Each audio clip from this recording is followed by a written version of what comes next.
Ladies and gentlemen, please can you take your seats? We're about to start. So please take your seats. Again, move front. Boshlashimiz oldidanmiz. Bir 5 minutcha qoldi. Iloji boricha yoshlar oldirog'iga va joy olinglar, iltimos. Oldirog'iga kelinglar. Yana kirib, hamma joyda o'tirib tursa, hozir уже boshlab qolamiz, xudo xolasa.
Assalomu alaykum yana bir marta. Timerni ko'ryapsizlar. 9 minut qoldi.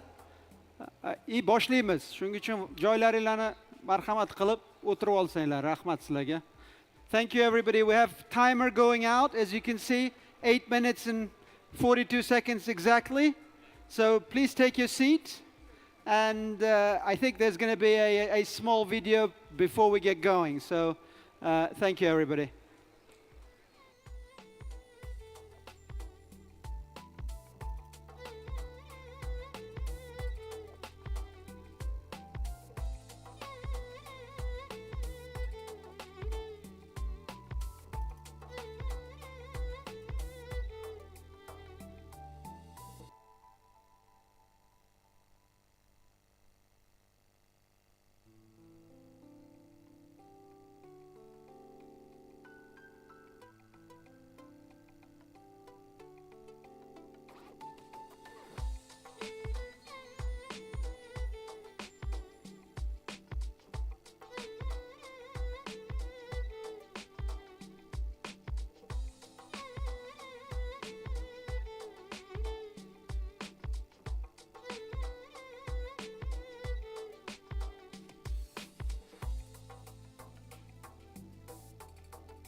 Five minutes to go.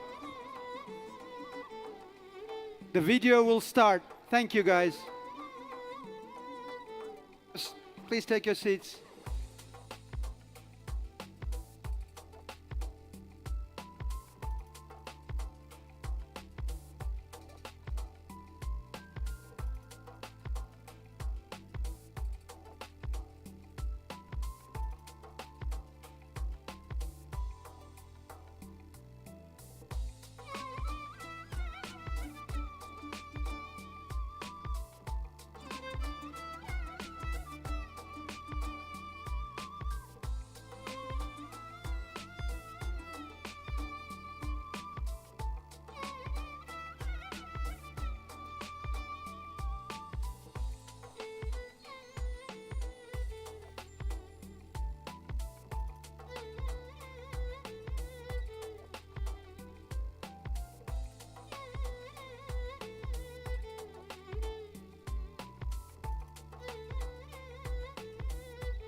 Please take your seats. 30 seconds. 30 секунд. Пожалуйста, утрила.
Ladies and gentlemen, please welcome Master of Ceremonies of the Startup and Venture Summit, Muzaffar Karabayev.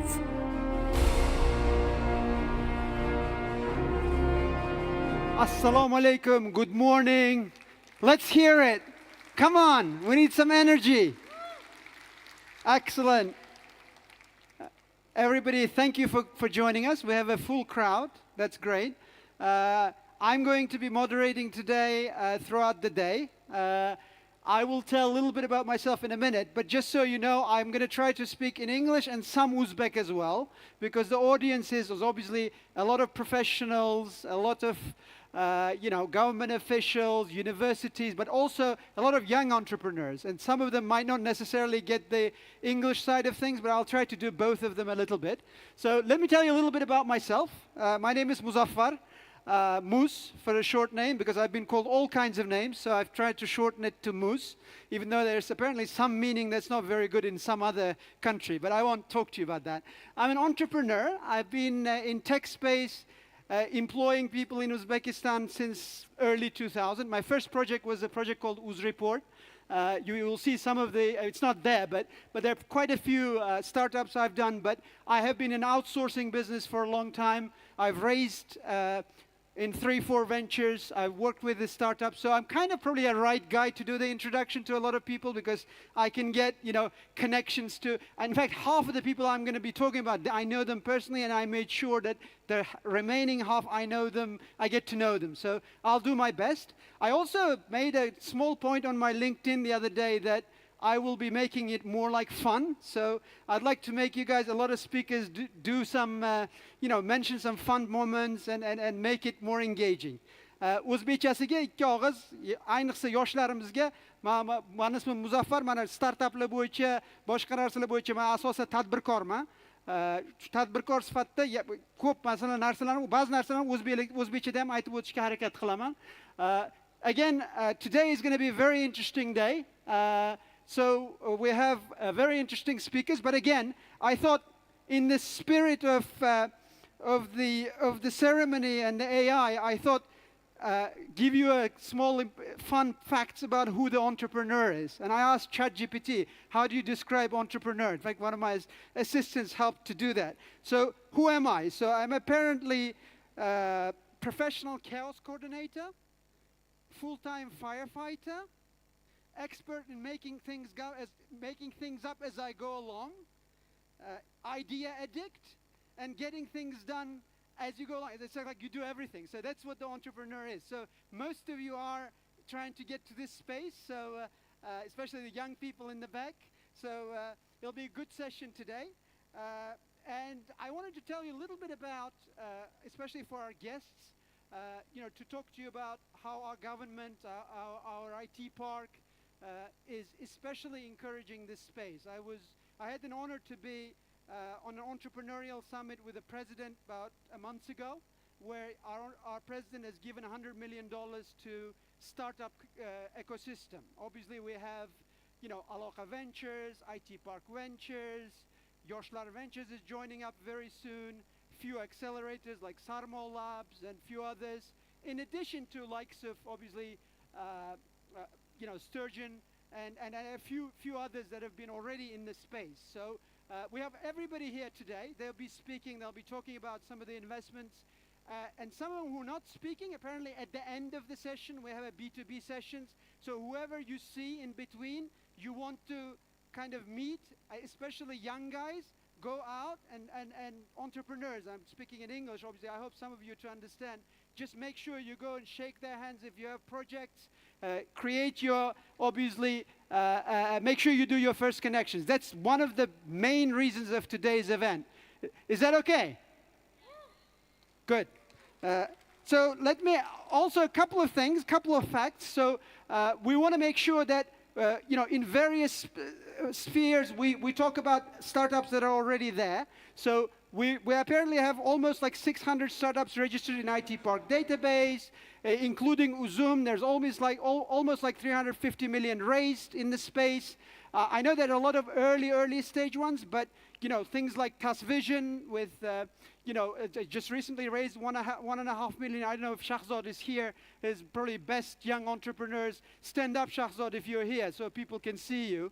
If he's not here, you guys should meet Shahzad. He's grown hugely over the past 2 years by raising investments, and we need more of those in this space. And before I go through a few other things. Obviously, IT Park is a huge, young, very vibrant team, engaging with a lot of the things that we do today.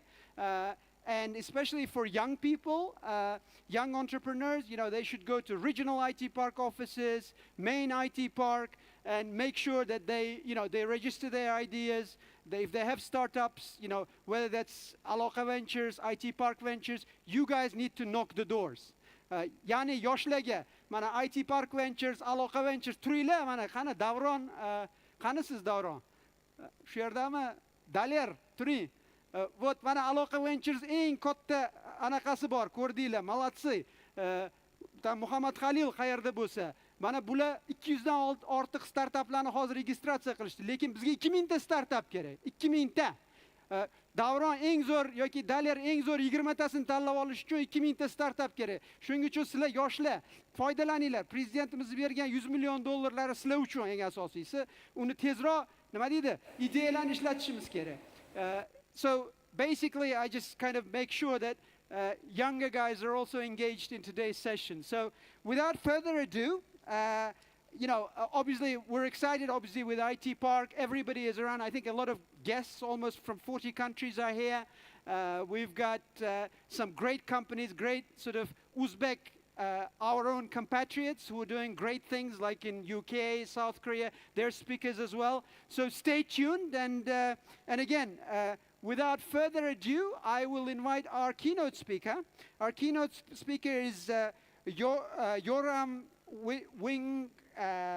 Wingram, I think is, I'm sorry if I misspelled it. It's a deal room co. It's the biggest database of all the fundraisers in the world, almost 3 million companies, I believe. So he's going to give us a keynote speaker, and we're very, very much blessed to have you. Please come over and speak. Thank you.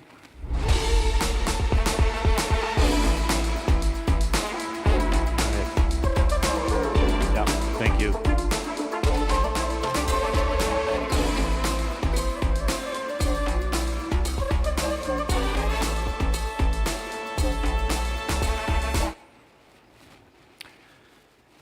Thank you. Great to be here. I'm going to start this session today with a keynote, giving you some data about the Uzbek tech ecosystem, and also some comparison about how this compares with the rest of the world. So the Uzbek tech ecosystem has now already a combined value of $3.9 billion. That is up 13 times since the last 5 years. So I would say, just like the kind of overall economy, this is a young but very fast-growing tech ecosystem. 13 times, if you compare it with some other regions in the world, like there are actually not any tech ecosystems in the world with that kind of growth. It is also from a smaller base, but any tech ecosystem of similar size Uzbekistan is really at the top. Of course, this is largely driven by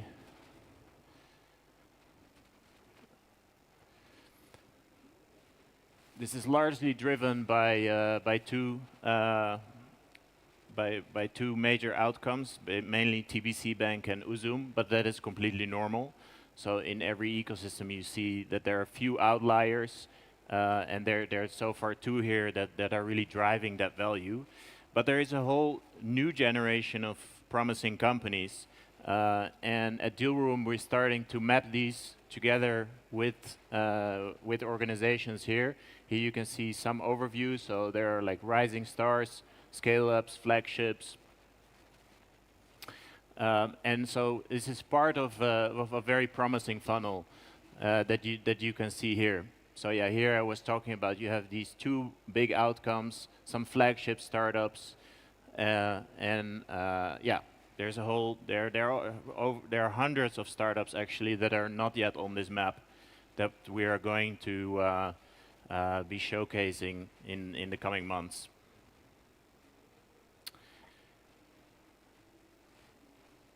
One thing that you can see here is that there are startups in many different sectors. So interestingly enough, for some reason, EdTech is a major industry. Maybe someone today can explain to me why that is, because it's very uncommon to see EdTech so far at the top. But I think it's super exciting because it's an extremely exciting vertical. It's followed by fintech, transportation, marketing, which are kind of more the kind of categories that you usually see at the top. So on the Dealroom platform, you'll be able to track how these companies are progressing through the funnel.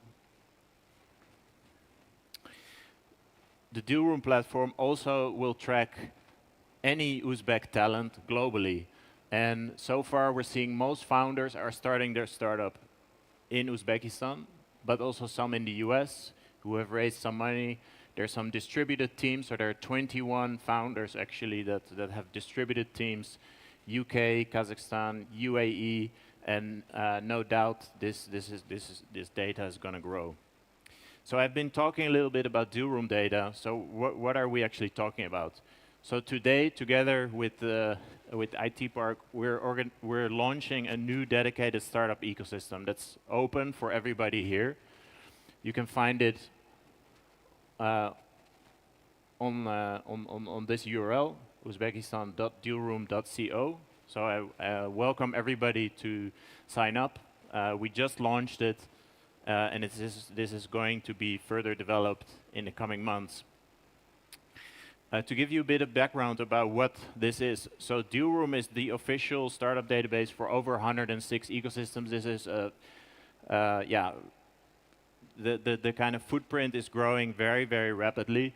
This map is already a bit out of date. There are more cities and countries that we're working with, but as of today, Uzbekistan is also one of them. What we do is we provide a kind of 360-degree map of the entire ecosystem. So we look at talent, so job openings, founders, AI talent, people with PhDs, researchers, also employment data. We look at innovation, so patents, startups being created, R&D projects, what kind of technologies are being used. We look at capital flows, both inside and outside the country, and enablers, such as accelerators like plug and play, universities, grants, and so forth. And with this data, because we do this on a global scale, we'll also be able to make comparisons between this ecosystem and selected other ecosystems. So we can see where is the ecosystem working well and where is the ecosystem not working so well, and so that you can also reach out to other ecosystems and see what they are doing to solve those bottlenecks. We also create rankings and benchmarks to see, okay, what is the economic impact, what is the innovation impact, and what's the growth potential. We track these startups from the moment they're founded, so stealth startups or even startups that haven't been officially founded yet. from pre-seed stage, seed stage, to Series C, mega rounds, unicorns, decacorns, and public at the public stage as well. We try to really look at where are these startups coming from. So again, tapping into the talent data and the university data to see where this funnel is working. And I was asked earlier by the MC, like, how do we collect data?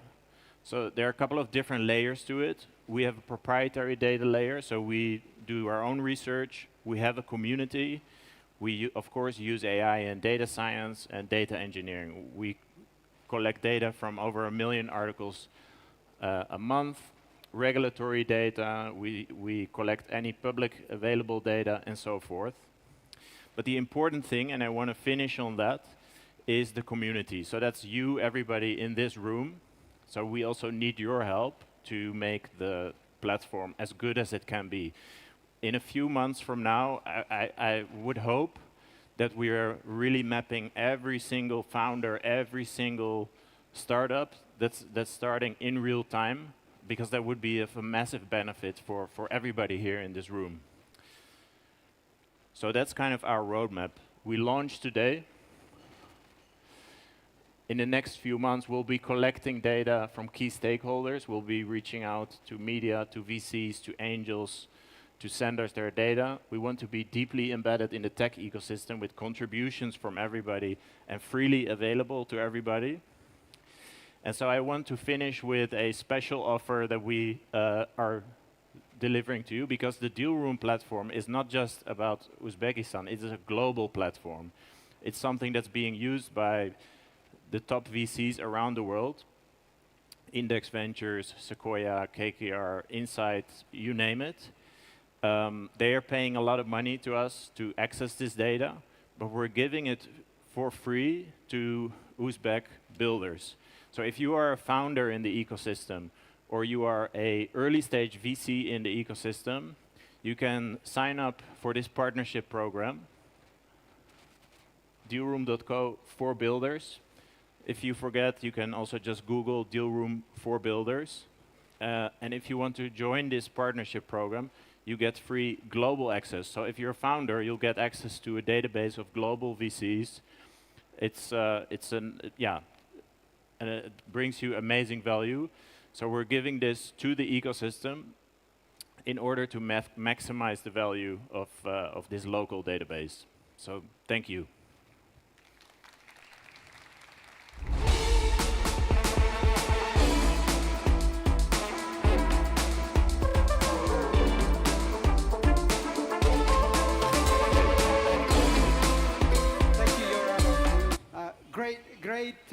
Great presentation. Since you asked a question about education, I just thought I'd address it for the interest of others as well. The reason EdTech is so active in Uzbekistan, because our Minister Shermatov and our President together, they've also added a lot of educational. He is from one of the partners in Plug and Play, and Plug and Play is a huge accelerator that obviously trying to bring they've been bringing Silicon Valley to Europe. They've had some great exits like PayPal, and they've been very kind to come to Uzbekistan to accelerate and help IT Park, Uzbek Ventures, to kind of get going here. So Sasha is here to moderate the panel, and I'll let him to introduce the others. Please give a warm welcome to Sasha.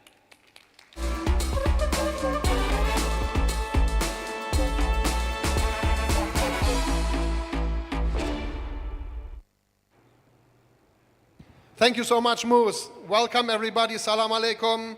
Let's get this started. So I'd like to introduce all the panelists here on the panel. Please come up here, Robin, Ahmed, Christy, Sergio, and then we start with a little introduction round. Christy from Alchemist. Ahmed from, I hope I get it right, Lumha, partner and CEO. But you'll get a chance to introduce yourself right now.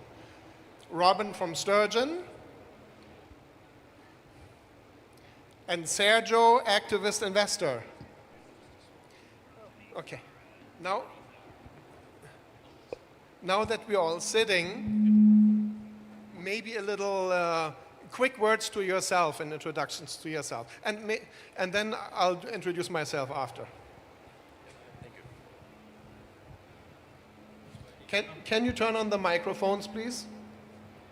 Hopefully this is, there we go. Hi everyone, I'm a partner at Sturgeon Capital. We're headquartered in London but invest exclusively in emerging markets.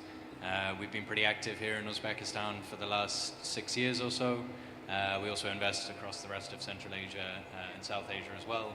Early stage, seed to Series A, sector agnostic, and yeah, that'll do. Christy from Alchemist Accelerator. Hi, my name is Christy Canada, and I'm a partner at Alchemist Accelerator. My background is originally a degree in biotech from MIT. I worked in biotech, I worked in consumer-facing internet ad-supported startups. Sold a startup, worked at Autodesk for a decade. So I've had big tech, small tech, and angel investing. And now I'm at Alchemist. Alchemist has been around for 13 years. We're the first B2B accelerator, and that has been our area of focus. So we have a core accelerator that focuses on B2B, and then we also run programs for groups like IT Park and Astana Hub. Wonderful. And you're based where? We're based in San Francisco. Wonderful. Thank you, Tristan. And Ahmed.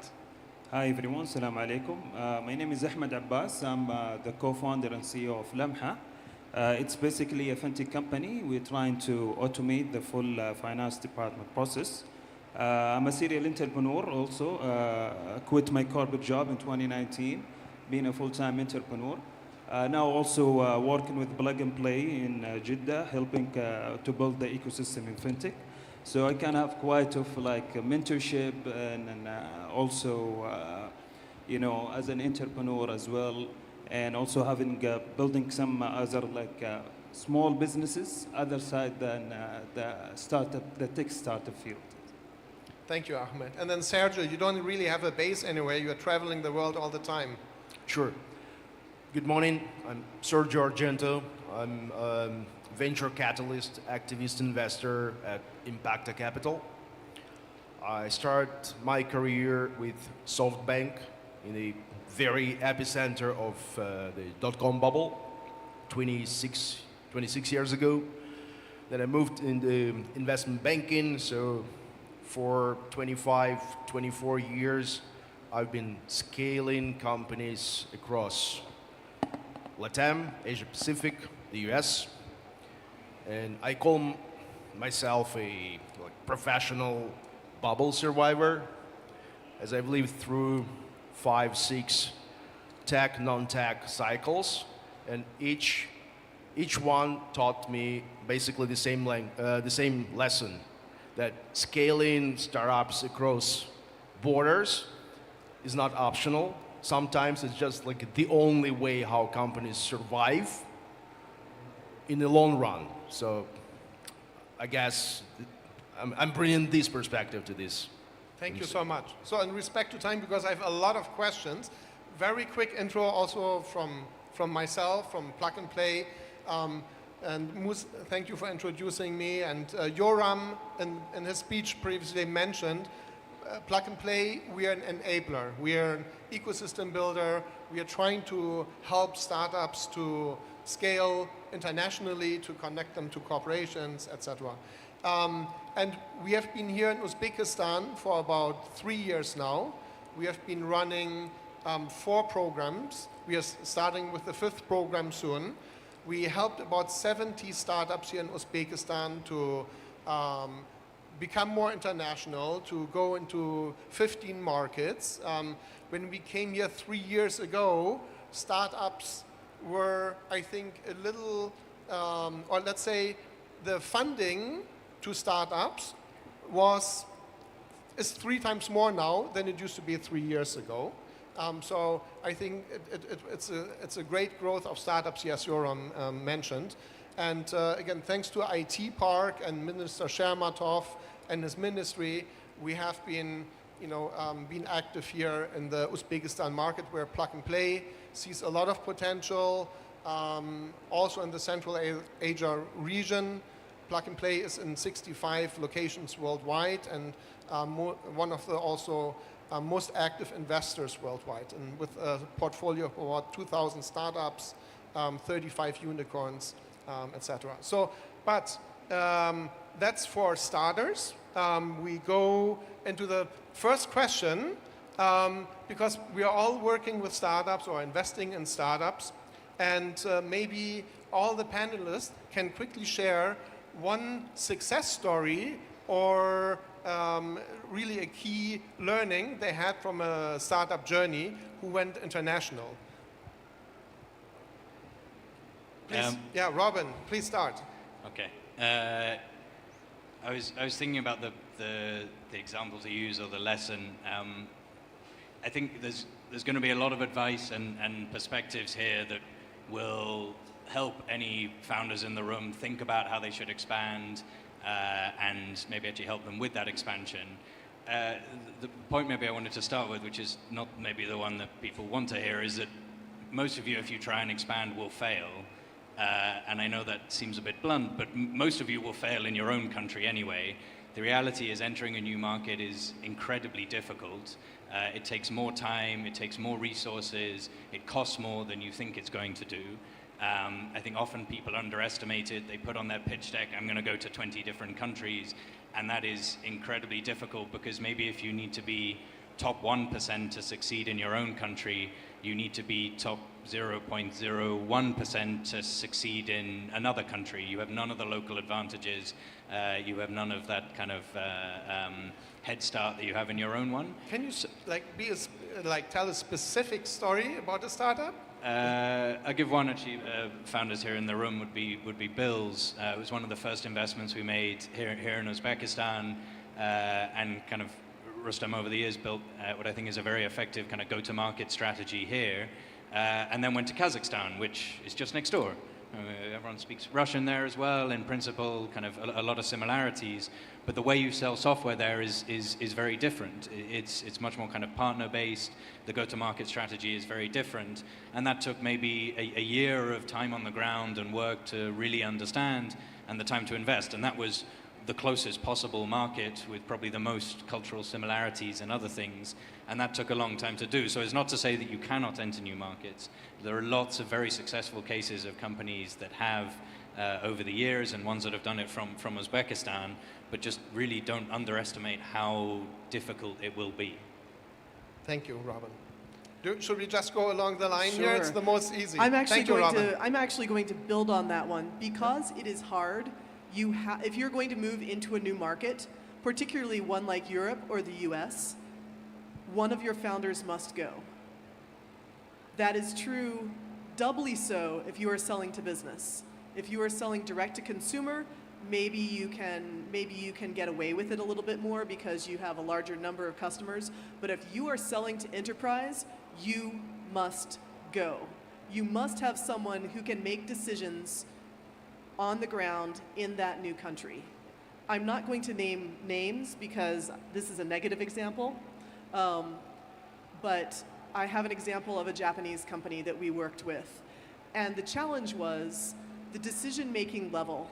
No one spoke sufficient English. So they sent someone from their marketing team who was junior.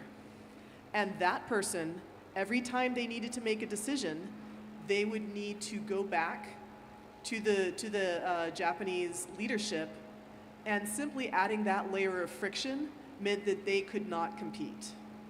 So you need to have people, you need to commit. It's going to be hard. I'm getting some feedback here. It's going to be hard, and so you have to be there. You have to go, you have to learn the culture, and I will have more to say about culture later, Yeah, but I'll stop we for have now. many more questions. Thank you. And I personally think it's okay to share failures, because honestly, I failed 3 times with a startup, personally, in Silicon Valley, and it's okay. It's also a great mindset Silicon Valley has, and I think helped Silicon Valley become Silicon Valley at the end of the day. And you tell your own story of failure. You don't tell someone else's with names. You're right. You're right. But the 4th company I was in, it was a great success. So to that. And Ahmad, you can say maybe a success story and name it, or if you have a success story. Yeah, actually, I think one of the company that I know in Saudi, now they expand to Turkey. They are in the logistics side. Yeah. The exciting things about them, one of the founder is a Turkish guy. So he understands the market very well. I think he can avoid the culture issues. So I think that's one of the great story that I'm hearing from the guys that are doing very well. The other thing also fintech, a couple of fintech now they're expanding outside Saudi maybe.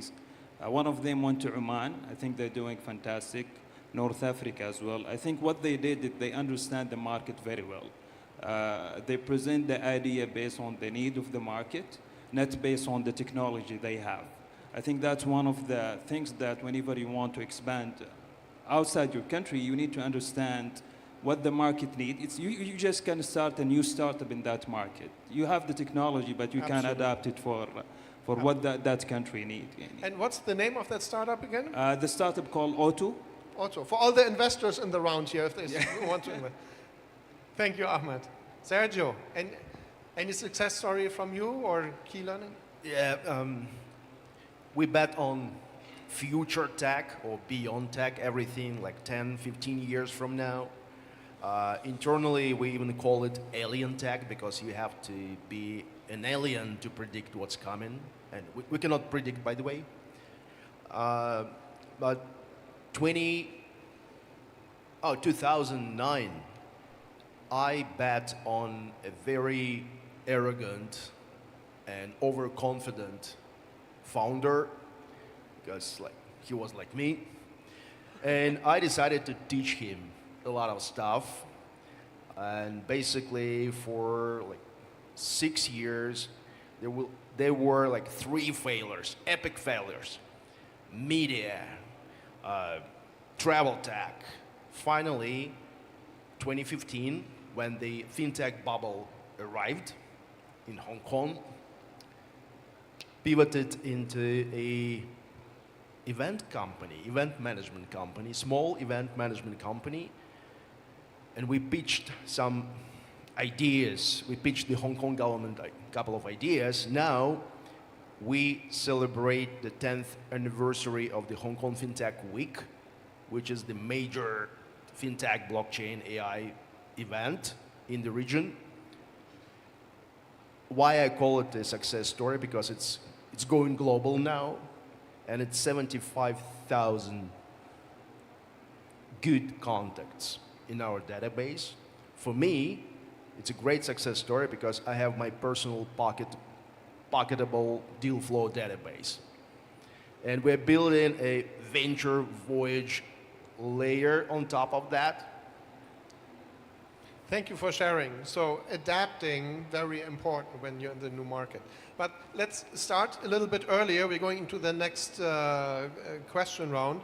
Like when you go in the new market, Robin, you're looking at a lot of startups who want to scale. And then when do you see or name me 3 signs that a startup is ready to scale into a new market?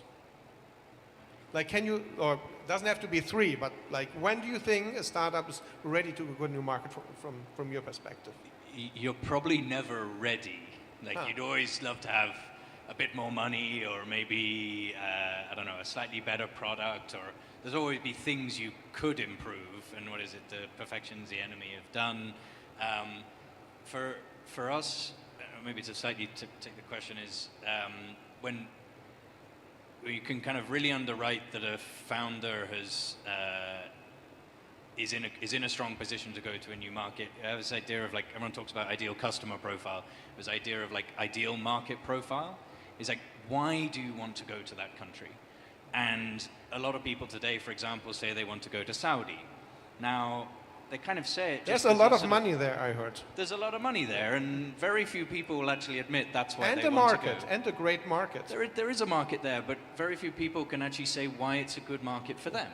Yeah. What is it about the dynamics of that market which mean whatever product you have, B2B or B2C, is a fit? How do they buy software? Are there competitors? Are there not? Can you undercut on pricing or quality? Or is there a need that you can solve that other people aren't solving already? And I think very few people have kind of understood that. A lot of other people say, I want to go to the US. And again, sometimes I think that's a bit of an ego trip. They want to go to the US because they want to be a US founder and they'll get better valuations and they'll look cooler if they're there than they're building something somewhere else. But it's not necessarily going to the right place to be successful in whatever they're doing. So for us, I think the kind of key signal of if someone is ready, is actually really ready and in a strong position to go to a new market, is that they can demonstrate they understand why that market or that region is the right region for them, not just it's big. Yeah. Well, it might not be big for you. Right. Yeah. I would say I advise people to be opportunistic and look for a pull. Because the idea that I'm going to go push into a market because it's big, because there's a lot of money, that's not thoughtful. I want to know you have talked to people and they said, I know your product's not ready, but can I buy it now? So I want you to be talking to people before you go, because that's how you decide what is going to be next for me. And you look for that pull where there's a need and there's a customer who wants you even though you're not ready, because you will never be ready. 100%. Very similar to plug-and-play philosophy. Actually, plug-and-play does the same thing. We don't go into a new country until, we are approached by somebody who says, hey, you can actually, do something a lot here. So maybe just I 100% agree. Go ahead. Build one thing on that. I think then if you have a clearly defined ideal customer as well, it can help you identify which is the right market. Like we have a portfolio company originally founded in Ukraine. It's an HR tech platform called PeopleForce. You can name them. It's called PeopleForce. After the invasion, sort of started growing outside of Ukraine. Translated the product into Spanish because one of the founders had moved to Spain, and he was like, "Well, I'll try this market." Got nowhere there, but suddenly started getting leads of exactly their ICP from Argentina, and they were like, "Well, maybe we'll try selling a bit there." And then they started getting more leads, and then they had one guy who spoke Spanish who went on holiday, and for 2 weeks they were getting all these leads and these customers calling them, and no one could speak Spanish. We're like, okay, we really need to start investing in it. But they understood it was the right market. They serve 50 to 500 employee technology companies. So they have a very clearly defined ICP. So when they started coming in, it was like, okay, now we start investing there. They had that kind of pull, but they also understood that these were the right customers for them, not just people that happen to be searching for HR tech and getting to their website. I love the interaction here in these conversations. But like another question for Christy, like because you're running acceleration programs, you're working with the founders, with the startups, with the entrepreneurs. Like when you think they're ready to go the next step, how do you prepare them? What do you do for them that they are best possible successful in the new market? So we usually work with founders who are coming into the US market. So 2 things. The very first thing we do is we have a discussion around culture. And so I just did this for the group of the startups from IT Park and Astana Hub 2 weeks ago. And we talked about things like you have to start meetings on time because it's rude for American VCs. This is how you speak to people when you go to a conference. These are the tools that people use. They use iMessage. They don't use WhatsApp, or no one uses Telegram. Some people use Signal. So we talk about the basic ground rules first. Yeah. And then the next thing we do is say, go talk to customers. You have an idea. You have a hypothesis. It's probably wrong. So the first thing we do is we teach you how to talk to people, then we teach you how to find them, and then you just go talk and you ask questions. Because until you speak with people, all you have is an untested hypothesis.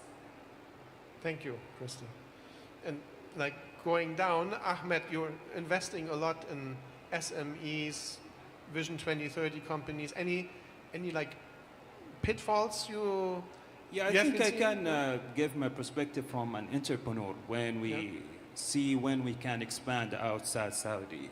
I think the market now, the discussion between us as an entrepreneur, most of us going out of Saudi, I think it's when you kind of conquer the market, I think your growth is like reach a point where you cannot reach the goal you want, because most of the startup now, they want to be a unicorn in Saudi. But the market it has its own also capability and limit.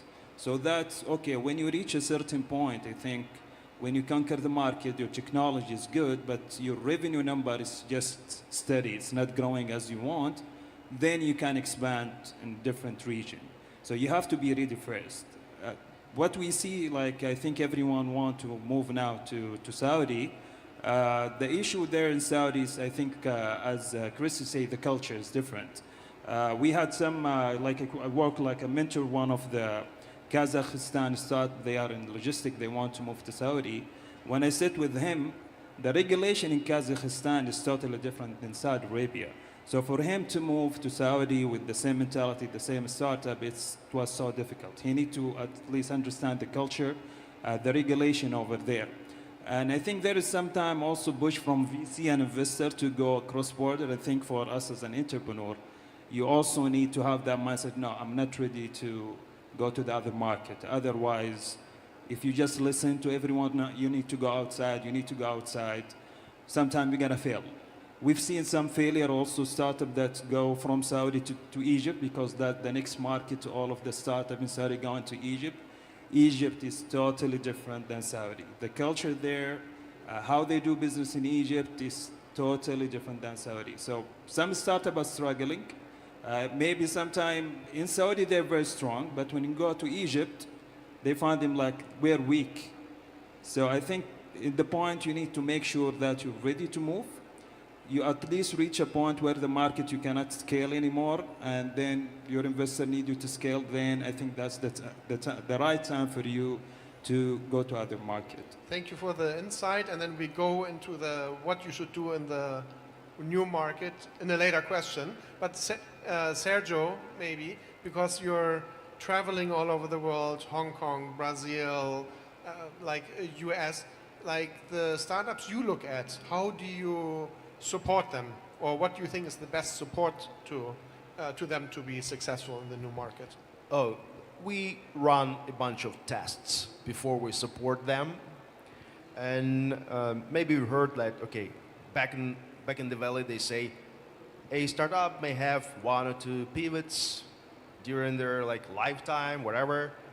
So we declare quite an opposite statement.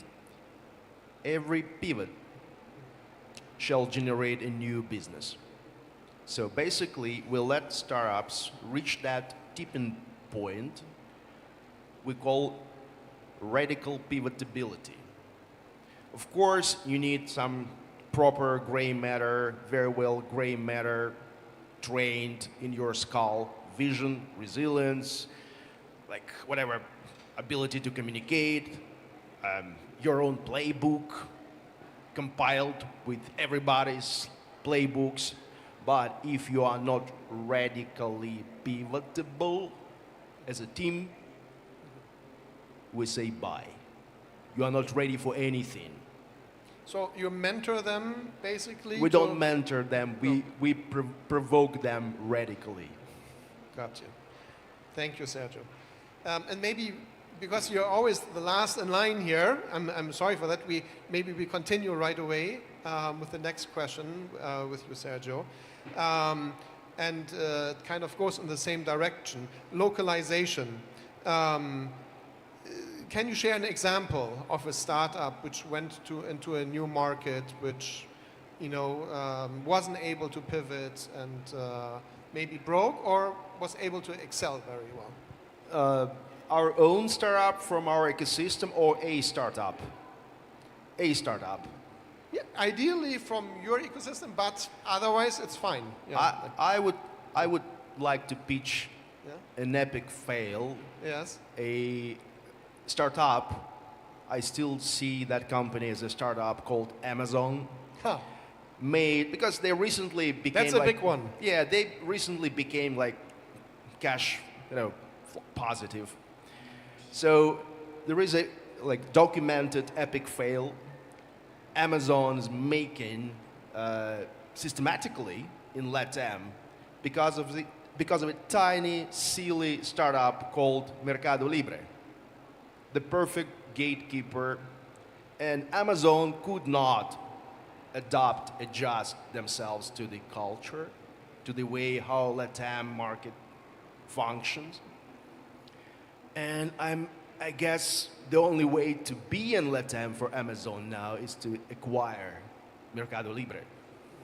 Okay, thank you very much. And the same questions, if anybody else likes to answer, and maybe also with a second question aligned, like how do you still try to stay true to your initial promise of what you're trying to do, like versus adapting in the new market? Anybody else who likes to take this? Yeah. So there's one founder that I can think of who's had two famous pivots where he completely failed to stay true to his original goal. This poor guy has tried to make a game company so many times. Anyone know Stuart Butterfield? So Slack,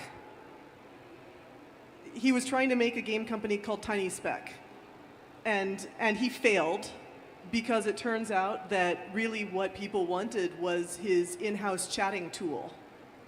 And before that, in the Web 2.0 days, he and his then wife, Katerina Fake, were trying to build a gaming company, and they failed again because it turns out that the photo sharing tool that they built, Flickr, was what people actually wanted. So in both cases, Flickr sold to Yahoo and Slack sold to Salesforce. But the poor guy cannot build a game company. Thank you. Such a failure. Yeah. Robin? I feel so sorry for him. I mean, one point I think it touches onto the localization, and you mentioned on kind of just the understanding how to communicate with people is then it also comes down to hiring a team locally and hiring people of a high enough caliber. Because let's say in your own market, if you're in Uzbekistan and you're one of the top 1%, 0.01%, people probably know who you are, and you've got a reputation, and you've probably raised money from people they recognize, and you've got customers they recognize, and they'll come and work for you. And you can attract talent through that. Now, if you go to a new market, no one knows who you are, and no one cares. You've got to sell your vision and your ambition and yourself totally from scratch with none of that kind of advantage you have domestically. And I think that's a very good litmus test for a founder that will be successful in new markets.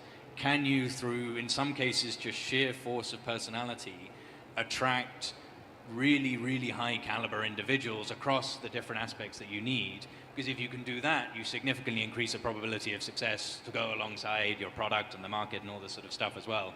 If you can't get the right people, I don't think you'll ever be successful. Thank you. Yeah, I think that's what we always advise any company that especially come to Saudi now, since everyone wants to come. We told them, if you want to come to Saudi, you need to find the right talent in Saudi. He's going to be the representative for you. He will understand the market very well than you. He will advise you how to go to market, how to reach client. And especially in country like Saudi, if you're coming from abroad or you want to open a company, you have a Saudi local, it will show you that you have a commitment to the country. That's what also, some country, they love to have that as well. So it's very important to have, as Robin say, you need to have a local guy that can represent the company, can also grab the vision of the company, the story, he can sell it properly like a founder, not like an employee, and that's how you're going to succeed. Actually, one of the fintech company that moved to Dubai to Saudi, I know the first guy that they hired in Saudi Arabia. He became a co-founder later on. He's the drive for the growth for the company inside Saudi. So it's always good to have a local guy whenever you want to cross border. Chrissy, you wanted to add on? I'd like to add to the concept of a local guide. There are relationship economies and there are business-driven economies. And this is why you need to understand the culture of the country that you are entering into. If you are going into Saudi, you must have the relationship. If you're going into the US, you simply need to sell your business value. And if your business value is compelling enough, you can sell that with zero relationship. Relationships help, but you always lead with the business value. And one of the challenges is that sometimes having a relationship as you enter the US market can cause a perceived conflict of interest. And this is something that particularly Central Asian companies have a hard time really understanding, because of course the relationship comes first. But when I refer someone to a job that is a friend or a family member of mine, I have to recuse myself from offering an opinion. I say, here they are, and then I'm going to step back. They have to lead with the business value, and then the relationship follows. So this is country specific, and again, I keep saying we're going to go back to culture, but culture is strategy for breakfast. But I 100% agree. I would maybe break that down a little bit, that it's not just country specific, but also industry or sector specific. So we have a portfolio company, Surface, that's expanded from Kazakhstan to the US, and they're in the construction space. Now, I would argue there is probably more relationship side in construction than there might be in another industry in the US. So again, it's not just to say, the kind of blank, okay, in the US I lead with business, but okay, if I'm selling in construction, there is some kind of, okay, I need to understand how to build relationships at these conferences and these sort of trade shows as well. The modifier I'll put on that is in person. So it's not, I have to have a deep relationship, but I have to show up in person. They have to look at me, say, I'm real. And, but that in person is the difference in some of these industries. But you still have to really drive, if you don't have that customer value, it goes nowhere. Which actually, that in-person sales is much closer to how you'd have to sell something here in Uzbekistan. So it's funny how some industries have more similarity in a new market than others. I love the active conversations, and the panel doesn't need my moderation actually, so we can we can let it go organically. But guys, incredible insight. So we learned already a lot. You have to have the right business model. You have to see a market. You have to provide business value. You have to be able to attract the right talent. You have to, have also local people spread the message. I think also is right. You need to have the entrepreneurial spirit, and very wise everything. But at the end of the day, do I have the cash to also go into the new market in order to survive? That's my next question. What do you guys think? And maybe from the investors also, how do you ensure the company is ready to go into the new markets with the right financial backing? It really depends on the country. It really depends on the industry, and the only thing I can do, I can just say it again and again, what we just discussed 5 minutes ago. So people, relationship, vision, value, business value, and industry. So there is no generic advice. So they don't need any money to go into a new market. Oh, I prefer them not even asking for new money. I want them to infiltrate the new market first, and then let the stakeholders, strategic partners be super interested in them first.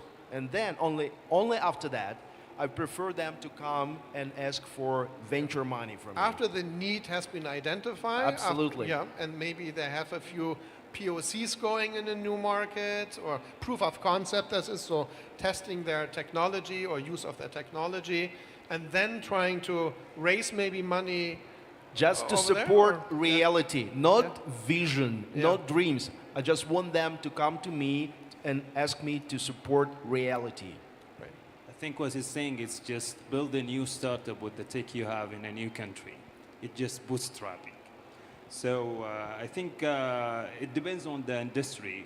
If you're in fintech, I think moving to another country, it's going to depend on the regulation, what the requirement to maybe own a license or partner up with a bank or an industry, and also find the local team that can support you in the operation. So I think it's going to be based on industry. It's not going to be one thing that you're going to have. I think, if I can comment a little bit, and I'm not part of the panel, you guys, it's all you guys, no? But I think it also depends a little bit on the stage of the startup, right? Because like N26, it's one of Europe's like fastest growing banks in which plug and play investors, but you know they're unicorn already, few $1 billion worth. I don't know exactly how much right now, but they tried to go into the US and then they needed money for that, so they raised it. But it's a different story. It's in a way different state as you know we are talking right now. No?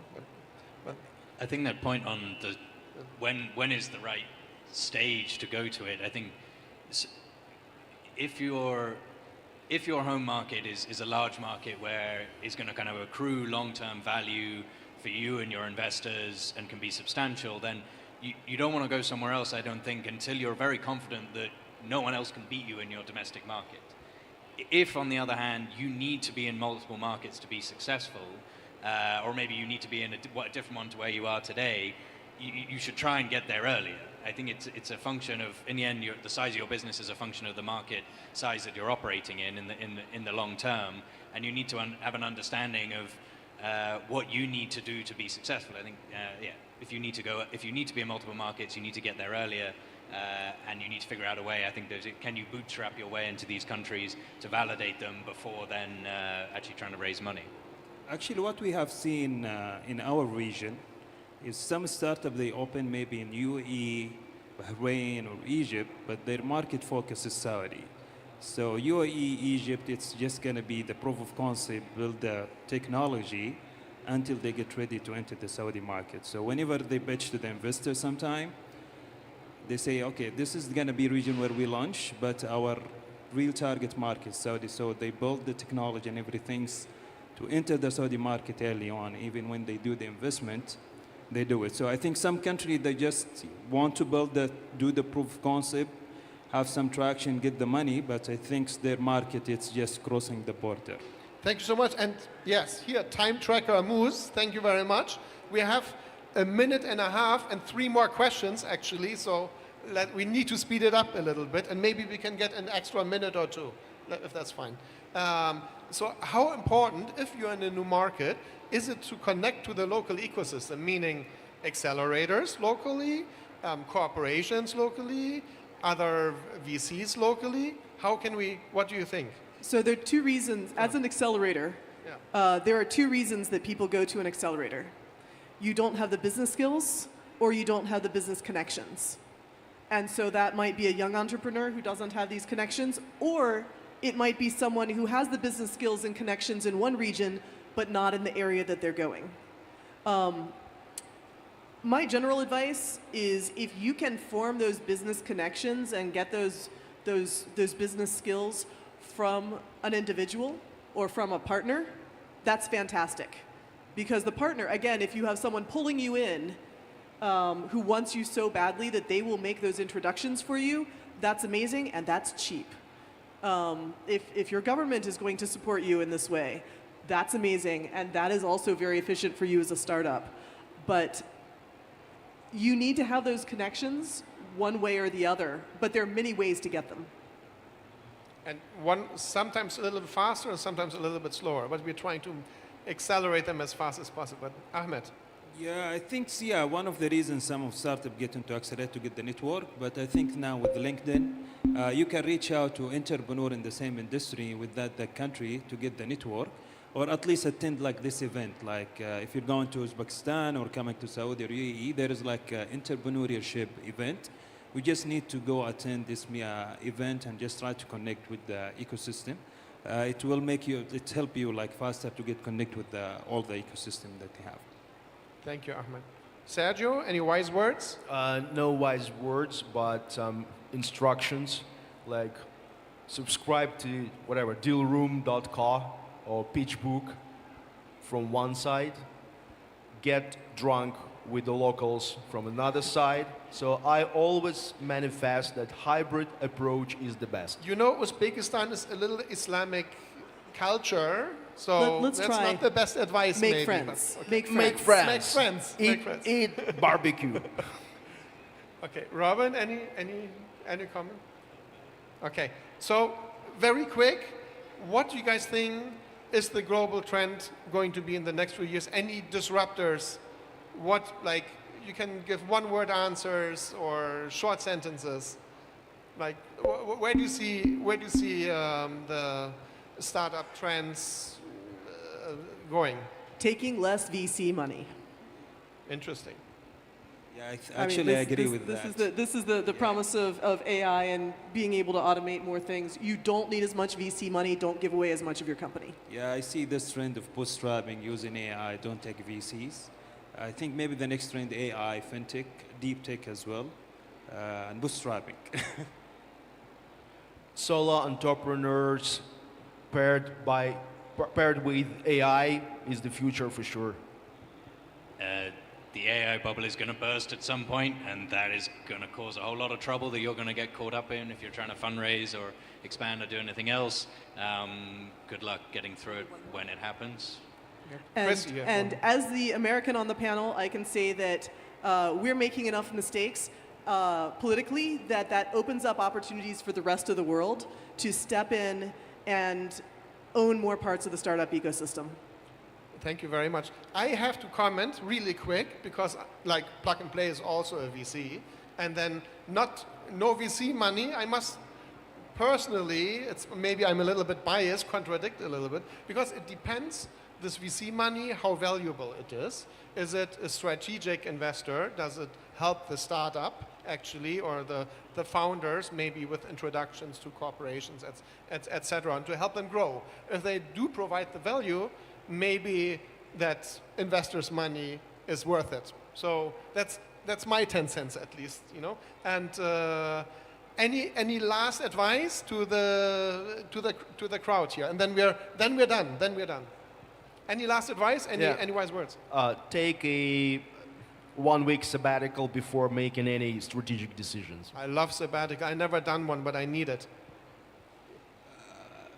From an entrepreneur, resilience, and just keep doing what you're doing. If you fail, don't stop. Just trying and trying and trying. You will reach your goal one day. No last comments. No. I also from the Plug and Play side, I personally believe in Uzbekistan. I've been coming here every year 2, 3 times, 4 times from Germany. And I see this ecosystem thriving. Every time I come here and I meet Minister Shermatov, he says, Sasha, where's the first unicorn? Where's the first unicorn? I'm saying, patient. You know, it doesn't go from today to tomorrow. Silicon Valley wasn't built from today to tomorrow. And but I think acceleration is very fast here. Really looking forward to see what's coming. And as the crowd said, passion. You know, have a goal, dream a little big. It's okay. Sometimes you fail and you stand up and you go on walking and, you know, connect with the ecosystem. People in this world of startups and venture, they like to share experiences, they like to help, and approach any of us here on the panel. I think I can say that, right? And really looking forward to many more visits here in Uzbekistan and see you thrive. Thank you. Thank you, dear panelists. Great insights.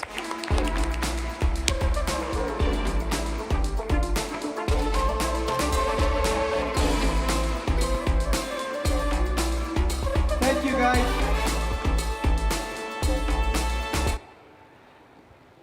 First of all, thank you, Sasha. It's a very good job. And all the panel guys, you guys have given a huge intro and good information. I just want to tell a couple of things just quickly. For the markets that we're going, you know, international markets, let's say Christie, the US particularly, the reason a lot of our guys might want to go to the US, just so you know, there's about 50,000 Uzbeks live in the US, so they can hire from there. Middle East or Turkey, because our culture are more connected, so we see a lot of startups going to Middle East and Turkey for that reason. And then CIS, of course, you know, a lot of companies are either coming from Kazakhstan to here, or we're going to Kazakhstan, or going beyond in, you know, other Central Asian countries. So our startups keep going, keep growing. In addition, QR code here, guys. This QR code gives the information about Stanbase, the database. Just add obviously, look at that and then energize yourselves, come up with the new ideas, and keep building for Uzbekistan. Now, next session is not the least very interesting, guys, because I'll be inviting here right now to a couple of our compatriots. So these are the people who went out of Uzbekistan, lived as a migrant in the countries, and then built businesses, entrepreneurs that are living in these countries. So please give them a good applause. So first introduction is actually a friend, Bakhtiyor Aliyev. He is one of the co-founders and chief operating officer of Monef. Monef is a fintech company out of the UK. He'll tell you a lot of exciting stories about it. They're doing stuff here. They're doing very interesting stuff in the UK. Please give a warm welcome to Bakhtiyor.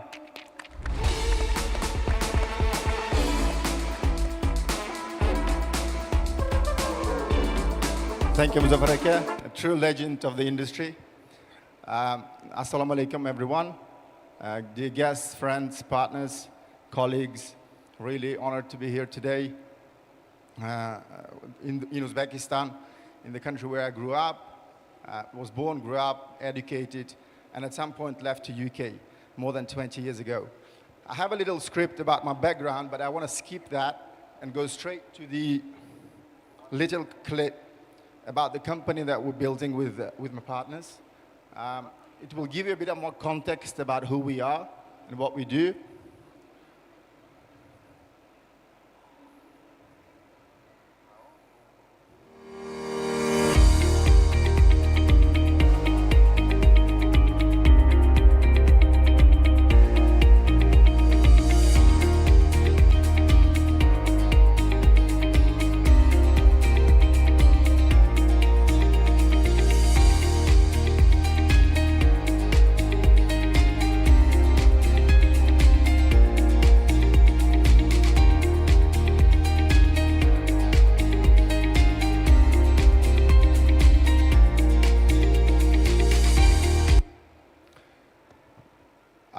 So Monef is a fintech company that grew from 4 people to more than 60 over 3 countries. From that 60, 20 are from Uzbekistan, but we consider ourselves as a true international company because more than 12 nationalities are represented. Our customers span across 70 countries, and so far we have transacted close to equivalent of 7 billion USDs. And obviously none of that would have happened had we not had the right people and the right team. It all started back in 2016 when my friend, he shared an idea of a fintech with another partner of ours and invited to join him, which obviously I did without any hesitation. We spent a couple of years building the infrastructure, building the relationships with the bank's partners, also obtaining licenses, permissions from the regulators. Then we saw some traction in the first customers coming in through the doors, first transactions. That was a very joyous moment. We faced a lot of challenges, like any company did probably along the journey. And I would like to just name few here, not all of those. One is European fintech market is very competitive. And the panelists before me, they also mentioned that. It's very saturated. There's a lot of players, small and big, with different business propositions, product offerings. They're targeting different customer groups. So there's abundance of solutions out there, and the customer is very spoiled in that sense. And it's quite difficult to get their attention, to gain that loyalty and trust. Talking about regulatory environment, in fintech, the regulator always thinks that you're trading gold in the middle of the night, and convincing them that the bunch of Uzbeks can run a safe, compliant business wasn't easy at all. On top of that, regulators are quite dynamic, especially in UK. They're very hands-on. They always come up with some new frameworks, which on one hand, of course, are aimed at protecting the consumer, cybersecurity, and in general, the healthcare of the market. But on the other, they add a layer of operational and financial cost to the companies like us to stay compliant. We also had a challenge in a way of we had a dependence on a third-party tech, which is okay and normal at the early stage. But at some point, we realized that was not strategically the way we wanted to go. So, because we couldn't scale, we had a vendor lock and SLA risk. So at some point, we decided to build our own tech. We built it from scratch, top to bottom, customized to our business processes, to use cases,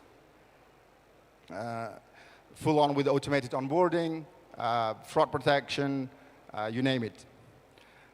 Payment orchestration. I've also been asked to share some lessons we learned along the way. And this one is probably for the younger audience of young entrepreneurs here who want to, or who are building their startups. And I would like to see more Uzbek startups to go abroad, to build products for the global market, to go out beyond the border of Uzbekistan. Because the pains that you find here, they probably exist somewhere in London, San Francisco, or Delhi, or New York. So be bold. Don't kind of think this is not possible. You don't have to even move to Silicon Valley or London. All you need is a laptop and a Wi-Fi. And Ministry of Digital Technologies and IT Park has built a very good infrastructure in Uzbekistan, which can reach all the regions of the country. And this is really helpful. We didn't have this about 15 or 20 years ago. Also, probably having a, not probably, most likely, having a partner or co-founder with a tech background is essential if you're building a product. That person with a vested interest in the company will probably build an infrastructure from day one, which will be robust and could kind of save you, could bring you to a leaner business model much sooner. Obviously, that doesn't mean that you have to build the product at early stage. There are different solutions out there that you can utilize to launch your MVP and get some traction. But after that, it's really helpful. Next one is find a local expert, and that expert can be in a way of a partner, a co-founder, or consultant, and a panelist before me also mentioned that. Going into the new market is a new territory, be it marketing, compliance, business model. It will save you a lot of efforts and a lot of resources along the way and stop you from making uninformed decisions. So build partnerships, reach out, and explore and find the right ones that are fit for you. That's the main thing. I would like to here also add the quote from my friend that he said recently that success for entrepreneurs is like plov. You kind of, everyone enjoys it at the end, but it's the one near the hot kazan who does the most job. So along the way, don't forget your team, mentors, and the family who were next to you during that journey.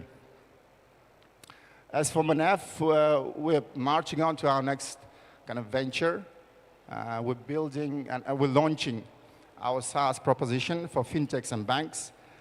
We basically accumulated here all our knowledge, use cases, and experiences that we had so far, and success stories and disasters as well. So based on that product will help early startups to launch their business proposition in a fintech space, or the banks to utilize specific modules and integrations and partnerships that we have, the whole infrastructure that we have in place. That's it from me. Thank you very much. It was a pleasure to be here, and have a good day.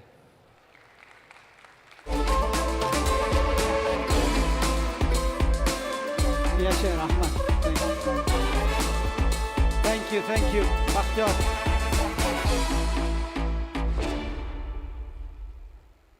Baxtiyor, mana men o'zbekchasiga gapiraman. Bitta narsa sizlarga meni maslahatim, mana Baxtiyorga o'xshagan bizni предпринимательlar shunaqa 50-100 ta kompaniyalar bor har xil joyda. Mana keyingi panellarga chiqishadi yoshlar uchun. Hali startup ideyalaringiz yo'q bo'lsa, shu Baxtiyorga o'xshagan yigitlarimizga borib ishlashinglar kerak, o'rganishinglar kerak. Shuning uchun albatta Baxtiyor bilan mana uchrashinglar, tanishinglar, mana yangi startuplar qilishyapgan ekan. Shuning uchun Baxtiyor kompaniyasi yana kattalik oshlarni Londonda oshlar ham qilib beradi. Juda ham zo'r sponsorlar. Sizlarga rahmat, yashanglar.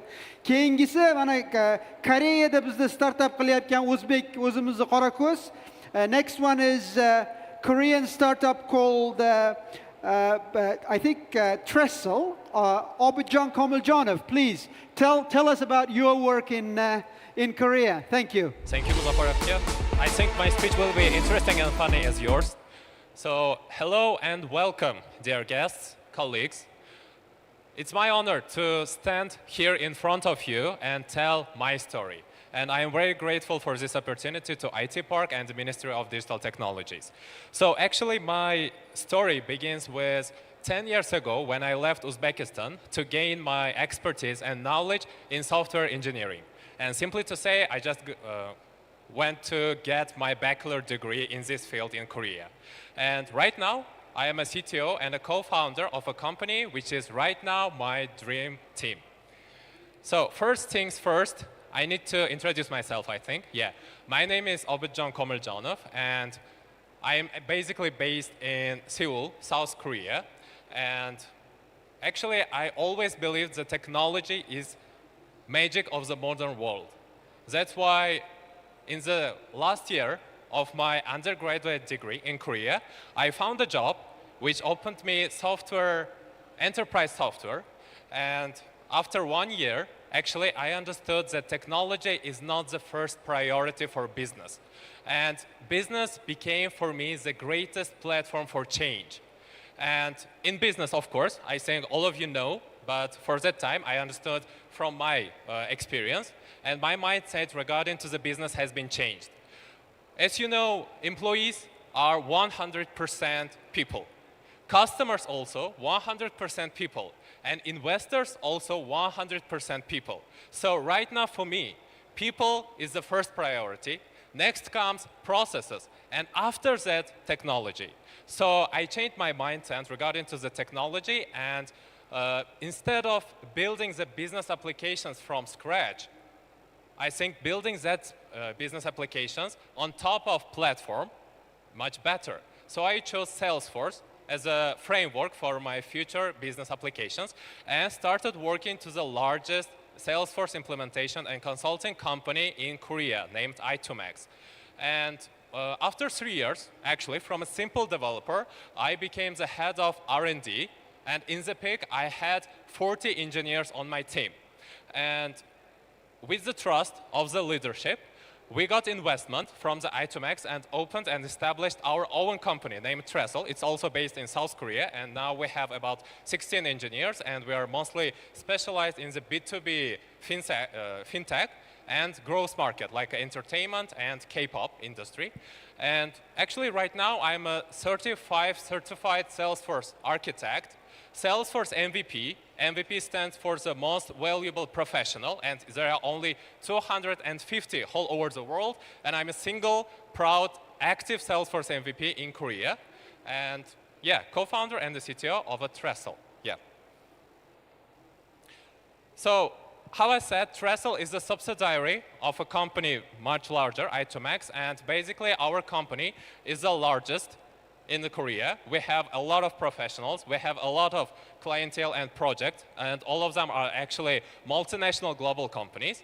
And we are pioneer in the Salesforce industry in Korea.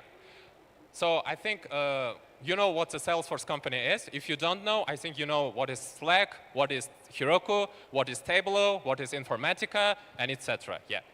And next slide is actually, yeah, regarding to the how we are doing business outside of Korea. Because i2max is not limiting their, i2max and Trestle is not limiting their expertise in Korea itself, because we are doing a lot of global projects for Hyundai Motors, Kia Motors, Genesis Motors, for Samsung, for Mercedes-Benz, and etc. And one day, actually after 1 quarter, I think, when I became the head of R&D, CEO just asked me, okay, Abidjan, you are a single foreign employee in our company, and we have about 300 employees. And you are a single foreign employee, you are a single Uzbek in our company, and are they all Uzbek young developers like you? And I just said, not all, but majority. And he tasked me to find between this majority some good developers and open an office in Uzbekistan, onboard them, and help the company build global projects in a flexible way. And after this conversation, after 3 months, we have office in Uzbekistan. Official name is i2max Central Asia. It's a 100% foreign-owned company and proud member of IT Park. And with the help of Uzbek i2max company, we had delivered several global projects in a reliable output. And the next slide is, I think, my best one, my personal one. Those projects, those logos that you can see here are actually being delivered by me. My role on these projects were technical architect and lead developer at least. As you can see, there are a lot of industries, there are a lot of logos. For example, we can begin with the automotive industry. We have Kia Motors, we have Hyundai Motors, and we have Genesis Motors. And if we have clients, or not clients, of course, guests from the Europe, especially UK, Switzerland, or Germany, if you have car, or if you're going to buy car from the Hyundai Motors, Kia Motors, or Genesis Motors, actually I'm 100% proud to say you will obtain these vehicles by the systems that have been designed by me. And it's very proudful to say. And the next industry you can find here are retail, LG Electronics, Philip Morris, Amore Pacific, Louis Vuitton, Moet Hennessy.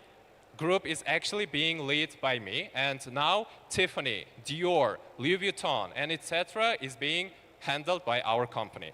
And here we can see also some GM industry, like a Vivar's company. If we have some fans regarding to the BTS, Blackpink, or Blue Jeans, yeah, they are the fandom application for influencing and for engaging with these K-pop companies, K-pop groups actually.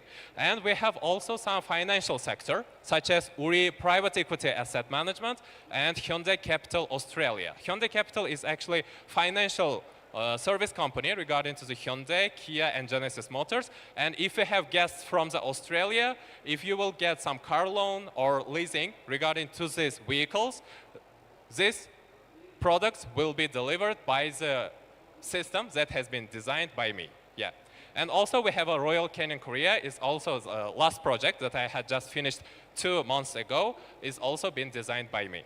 And from those projects, I want to emphasize 2 projects. First one comes Hyundai Capital Australia. So for Hyundai Capital Australia, we have built a true, starting from the service up to sales. And as you can see, this is a real global, trusted, collaborated project. Because end users are in Australia, headquarters in Korea, technical team in US, and the developers are actually in Uzbekistan. As you can see, the label UZ, it's our young developers who have been developed, of course, by the architecture and design that has been done in Korea. And the next one is the Royal Canin Korea. Royal Canin is actually premium pet food company. It's a part of the more giant company Mars. It's a US company, by the way, located in France. And this is also truly, fully global project because end users are in Korea, but the HQ and the Center of Excellence in France, technical lead team in India, architect board in Korea, but the developers are in Uzbekistan. So the portal has been developed by Uzbek developers, and I am very thankful for them. I think they are also, on this event here. And all of them will be delivered in a reliable output and with the date times that we have been stated in a WBS. So, yeah. The last slide of my speech is actually represents the core values of our partner, Salesforce. As you can see, there are 5 core values, and the first one comes trust. Because of trust of our leadership in our company, I became who I am right now. I'm standing in front of you, I'm speaking, and I'm showcasing our cases actually. And with the trust of the leadership, we were able to establish the company in Uzbekistan. And what I want to say with this, trust in Uzbekistan, trust in our youth, so the other following core values such as customer success, innovation, and sustainability will be delivered by us. Thank you. Thank you, thank you. John, thank you. Thank you guys again. Thank you, John, for this great presentation. Just remember that a lot of compatriots should be doing some startups from wherever they are, and Uzbek VCs, be it Aloka Ventures, IT Park Ventures, they are interested in investing to those companies. Like, if you've got a great idea you want to scale, come and get some VC funding, because obviously this is encouraged. Our next panel is a very interesting one. This is exactly about, actually, these VCs, our local VCs. It'll be moderated by Daler himself. Daler is our Deputy CEO, IT Park Ventures, where actually I serve on the board. I've seen a lot of deals.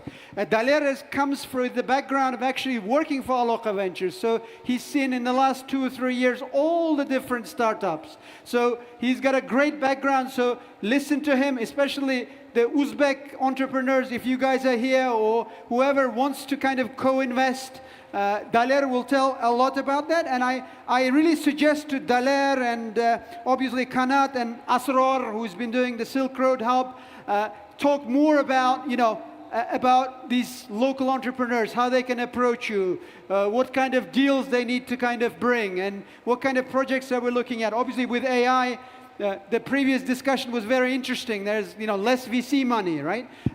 So just taking into account, for local market, these guys know everything about local markets. So listen carefully, and Daler, over to you with your panel. Thank you.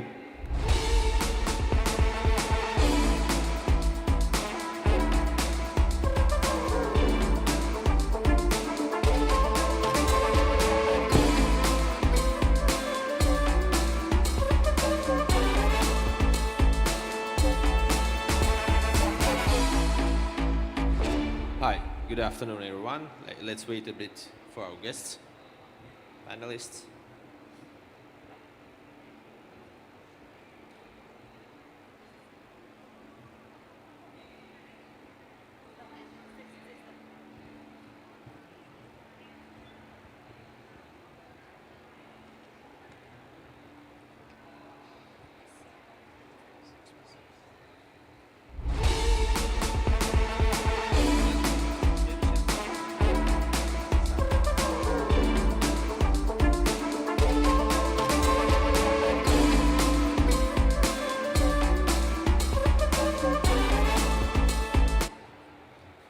Hi everyone, good afternoon, welcome. Today we're going to have some interesting discussion about the venture and the startups, how they do regionally and internationally. So I would ask you to introduce a little bit yourself. Sarah, please. Hello everybody. First off, thank you very much, IT Hub and the Ministry, for having us here today. Very, very happy. First time in Uzbekistan, so it's been a pleasure so far. I'm Sarah Daniel. I manage Doha Tech Angels, which is an investment group out of Qatar. Previously, I've been working in venture for the past 12 years, so been looking at a lot regional things, MENA, some Europe, and lately more and more Central Asia. So very excited to be on this panel. Asrar. Yeah, nice to meet you, Sarah. Thank you, Dalal. My name is Asrar. I'm a lawyer from training. I've practiced law in Uzbekistan for many years. I've built factories, hard stuff, the Chartak mineral water, the project, I was CEO there. Then I moved to Silicon Valley. I did my master's degree there. and kind of got involved into startup ecosystem. Then we've co-founded something called Silk Road Innovation Hub. It's a hub and a platform for founders from Central Eurasia, from our region, to come and start their ventures in Silicon Valley. So currently, I'm doing my own startup in legal tech, vertical AI applications of workflow automation. Assalamu alaikum. My name is Kanat Biktimirov. I'm originally from Uzbekistan, moved to the US for university and stayed there since then. I live there right now. My story is originally started with computer science and started getting into the startup scene in Silicon Valley in the US, and eventually 6 years ago, 7 now, we started a supply chain company called Supply Pike in Arkansas. Did a Series A, Series B, eventually exited last year. My goal here is to try to motivate, help younger students or innovators to either start businesses in the US, go to school, or work over there. I also speak Uzbek, Russian, Kazakh, Karalpakh. If you want to come talk to me later, happy to help. Yeah, thank you, guys. So let's go to our questions, the interesting ones. Sarah, can you answer, as an angel investor, what are the very first things you look for in a startup at the idea or MVP stage? What are you looking for at the startups when they are at I think we all know the same things that we've been saying. What are the most important ingredients or factors when you're looking at a startup in terms of investments? And many of them stay the same throughout the life cycle. So whether you're early or later on, you just add more things to look at. So when you're looking at early, there's 3 main things that we look at, which are very common, which are how big is the market? How big of a problem are you solving? How scalable can this company get? How disruptive is the technology? The second thing is obviously the team. How strong is the team? Why will this team be the winning team? And the last one is the timing. Is this the right time? I think the last one is the hardest one to predict and the hardest one to assess. I'd like to just double click a bit more on the team, because I feel like, what does that mean? What does that mean when you say, is the team right? And I wanted to shed more light about the experiences that we've had. So we've realized that teams that, for instance, like, what is why is this person or this team solving this problem? What's fueling their drive? Like, are they passionate enough to go through all the different phases that it will take?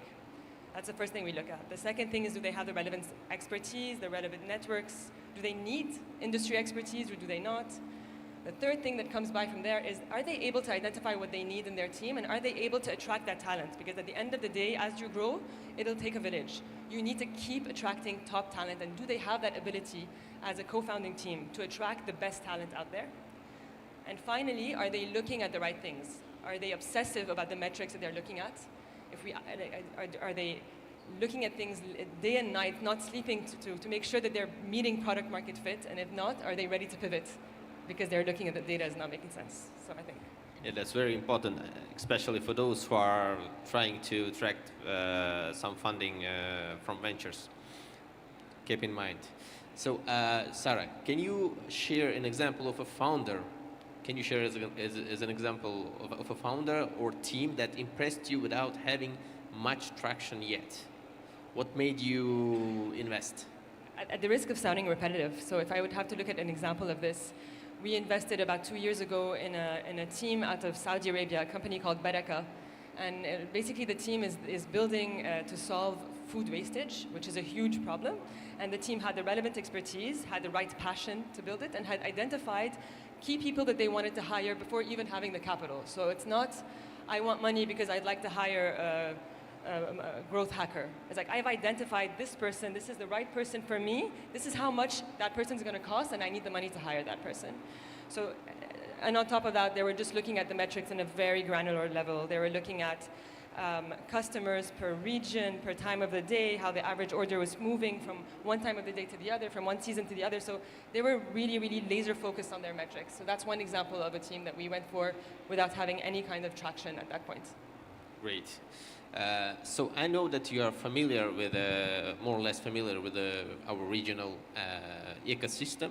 And how do you think the role of angel investor in MENA in Central Asia is different from Europe or US? How they differ, the angel investors? I think that the role of an angel investor for a startup, let's look at it that way first, is going to be the same no matter what the region is, because at such early stage, the startup needs you to roll up your sleeve and to be very, very helpful and to be active on the cap table and to do lots of things. So I think that maybe early stage, the role of the angel investor is the same.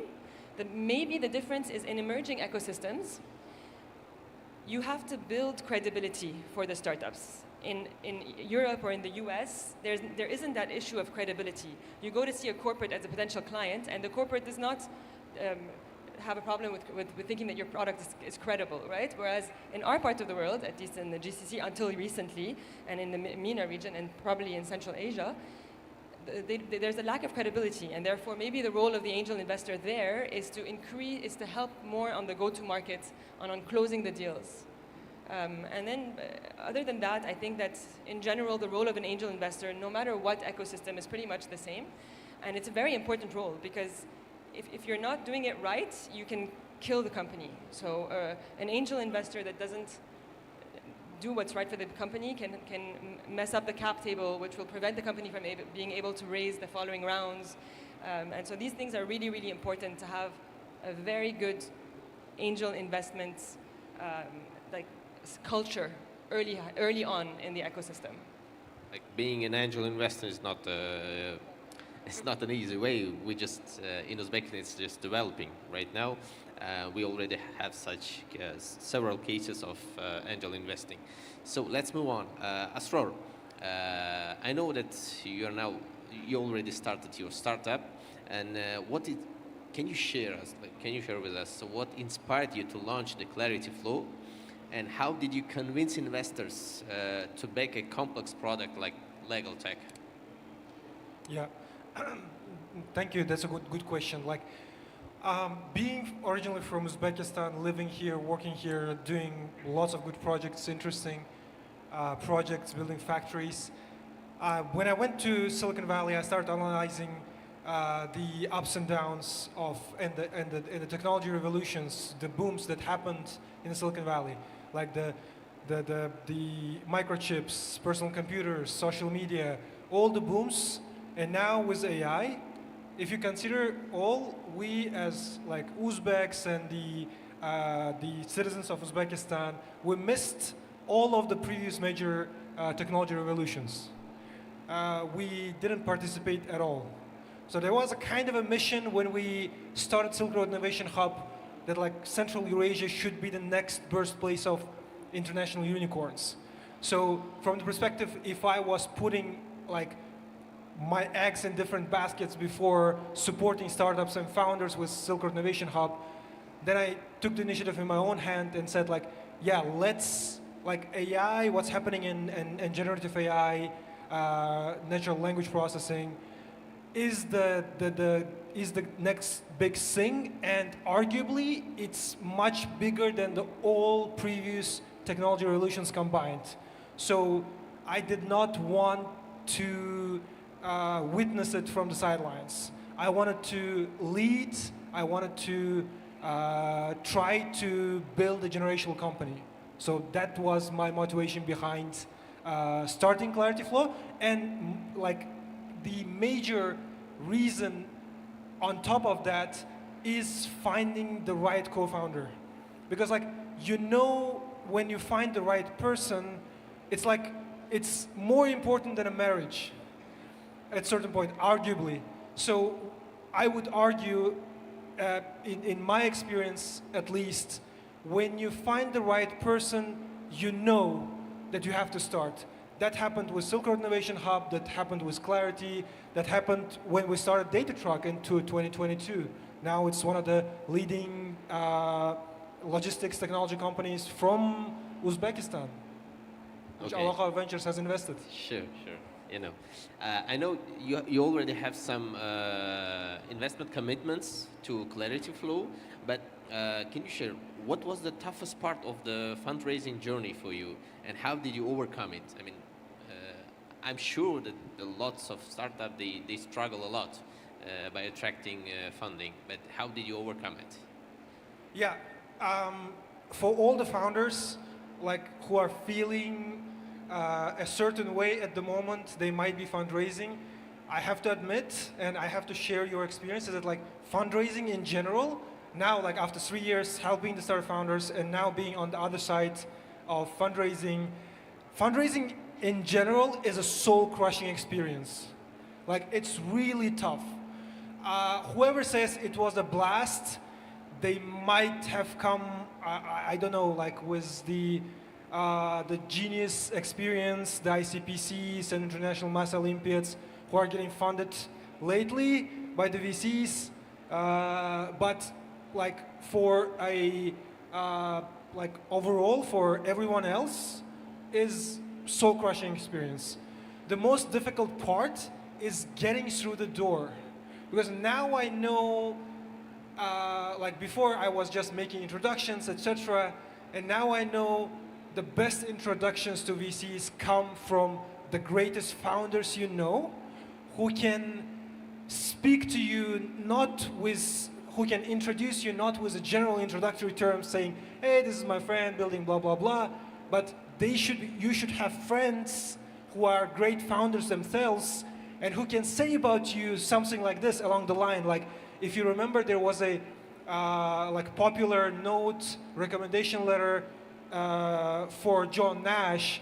The recommendation went, John Nash is a math genius. Like, you have to accept him.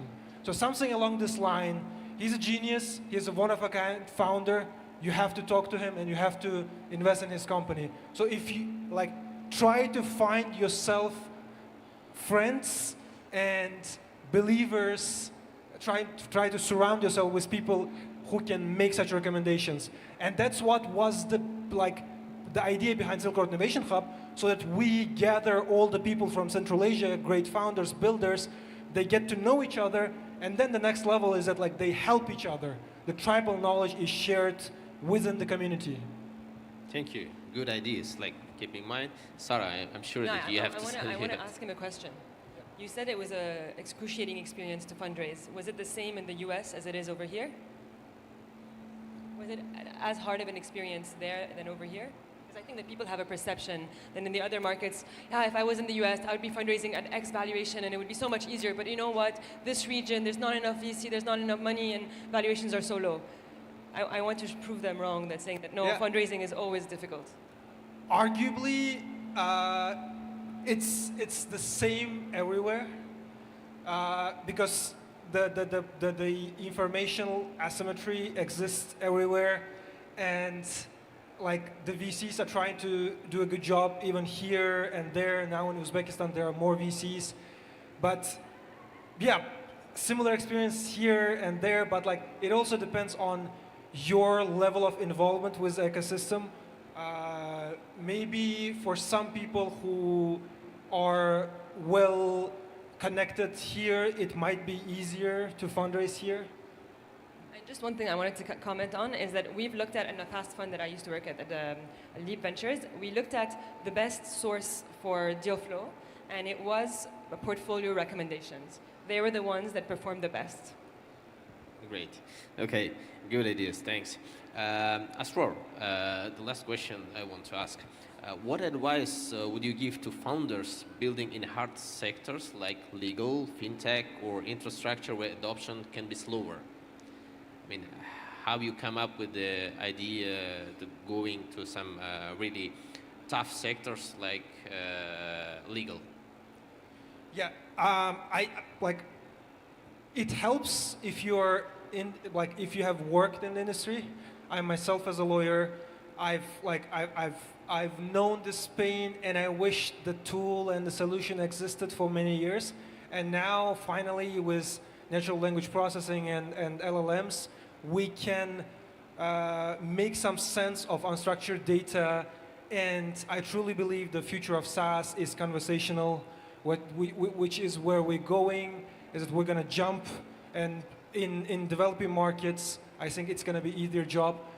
But on the other hand, you're going to learn anyway. Like, even even with my experience as a lawyer for many years, there are still lots of things I'm learning right now.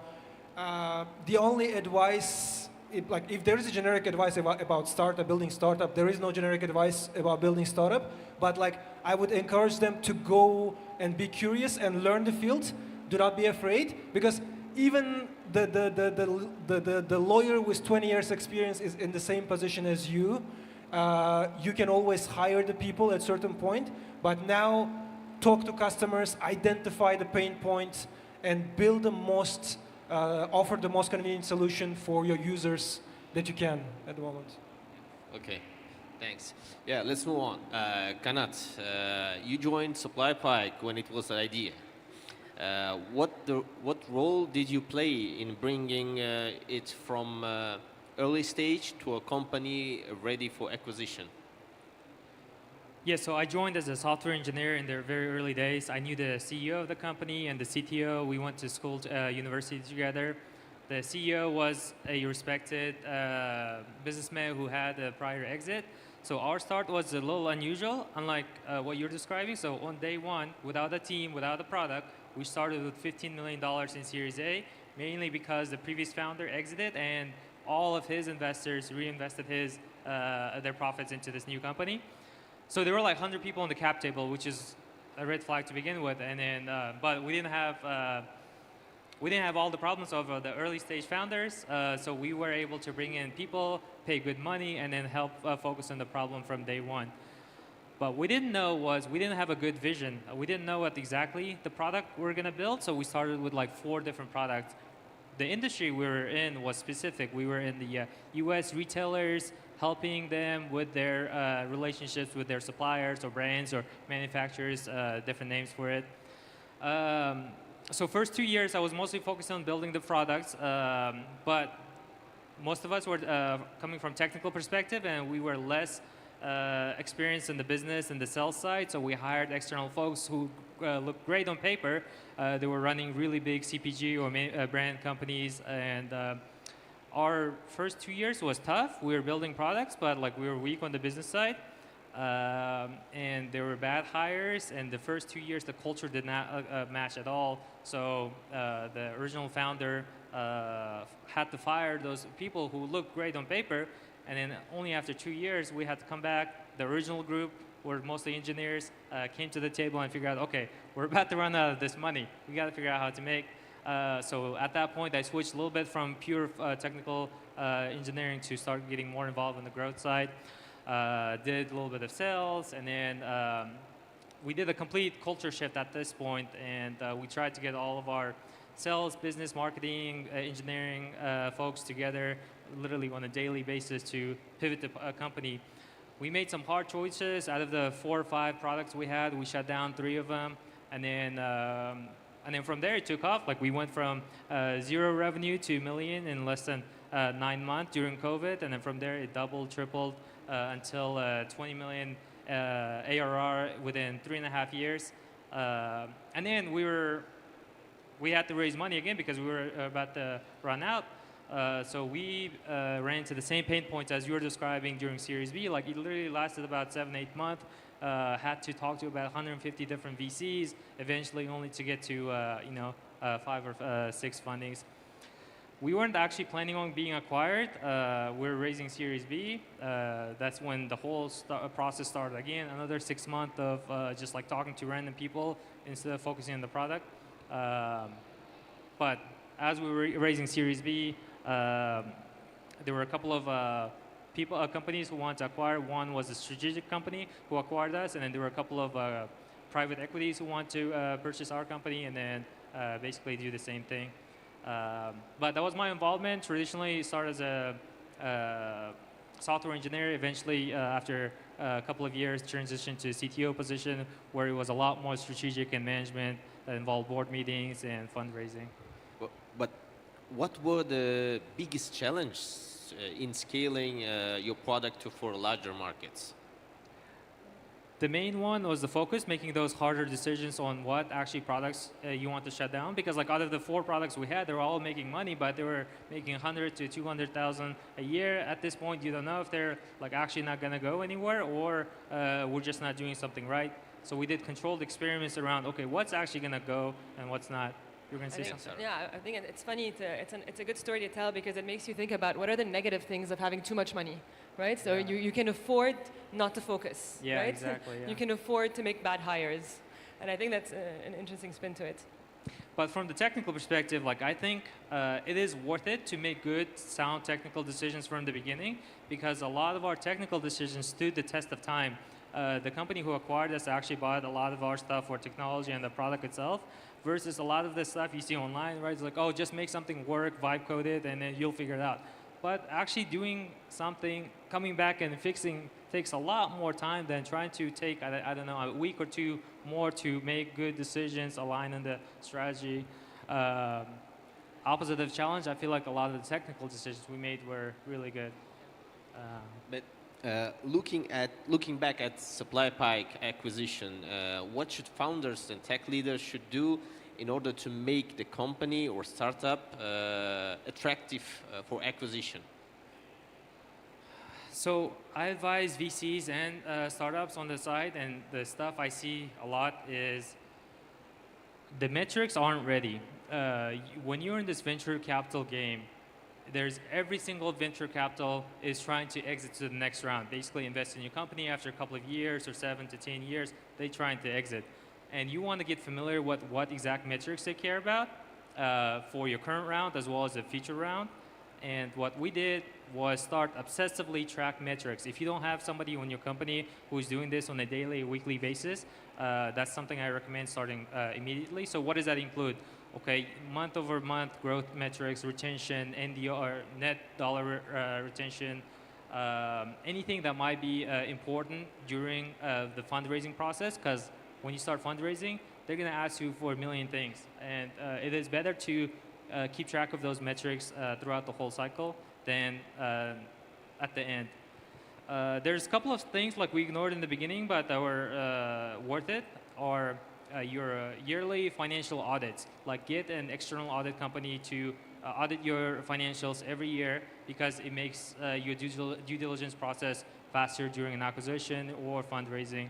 Same thing for things like security and organization controls. Invest into things like SOC 2, or there's whatever the European version is. That you'll spend time during your year, but that will cut significant time during due diligence when you're doing fundraising or acquisition. It'll cost a lot of money, but I think it's worth it. So thank you. And I would ask the question from Asror and Kanat as a representative of the startups. How do you evaluate the role of accelerators, angel clubs, some tech parks? Do they really helped you to raise funding, or how they helped you to grow?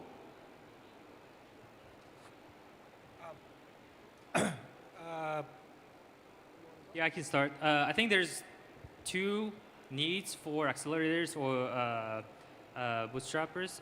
One is either you're a first-time founder and you don't really know the space, you don't really know how the game works, so you're trying to learn the playbooks, how to structure your company, how to go about fundraising. The second use case, I believe, is if the accelerator is industry or vertical specific.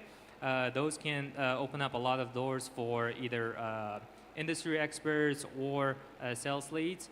But from what I picked up in the industry, most repeat founders do not go through accelerators because they know the game already, they've learned, but if you're a first-time founder or you're new to space, they can be tremendous and very helpful. Nasror? Yeah, accelerators are really helpful to enter the markets which you're not familiar with, especially if you are coming from Central Asia, from Uzbekistan to, for instance, US market, like Alchemist Accelerator. Christy was here speaking. We've organized a great acceleration program last year and this year also. It actually helps to enter new markets.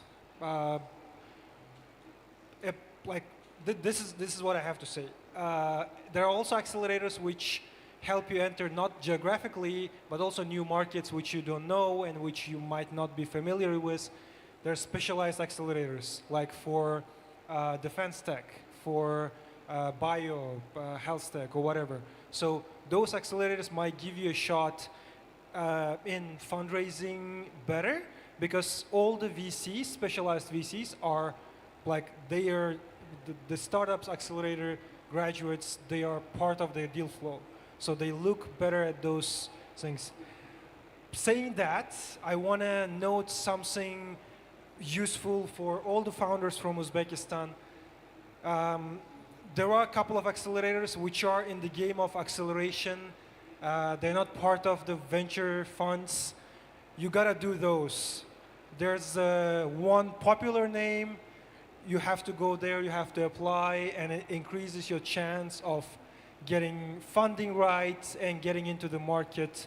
Y Combinator, without any doubt, you have to apply, you have to go there. On top of that, note about acceleration programs organized by venture funds is that I wouldn't spend much time on those acceleration programs, because even the venture funds view their acceleration program participants as subpar investment. So spend your time on what actually, there's a saying called like, what makes your beer taste better. Work on your product and spend your time on what actually makes your product better and serve your client better, instead of spending time on accelerators which which will not positively contribute.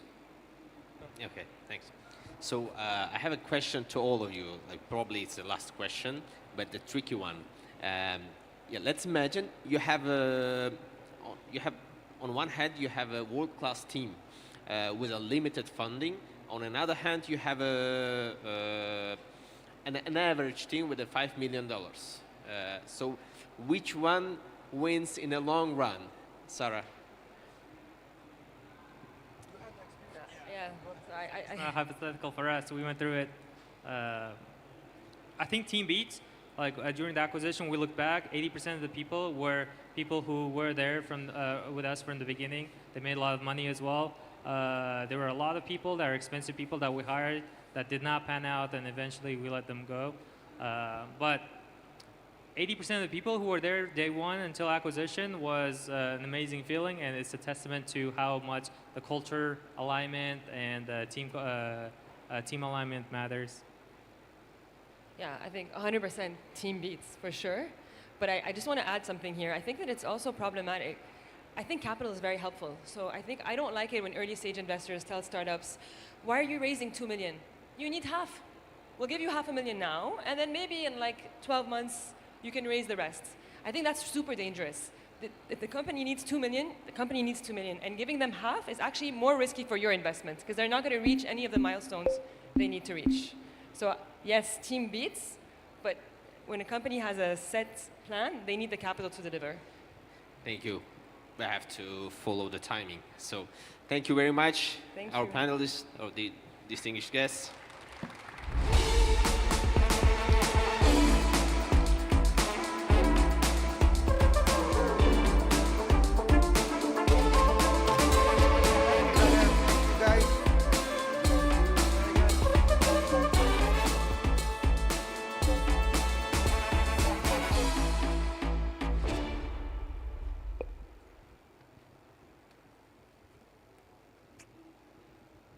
Very informative session, guys. Thank you very much again. Just a quick points. Our next keynote speaker now also comes from a venture capital, one of the venture capitals that actually invested in Uzbekistan, which means they took a first leap of faith. Hopefully you guys will encourage him to do more, which means you guys really have to give him a good applause. The company called Purple Ventures. Jan Davidek, please.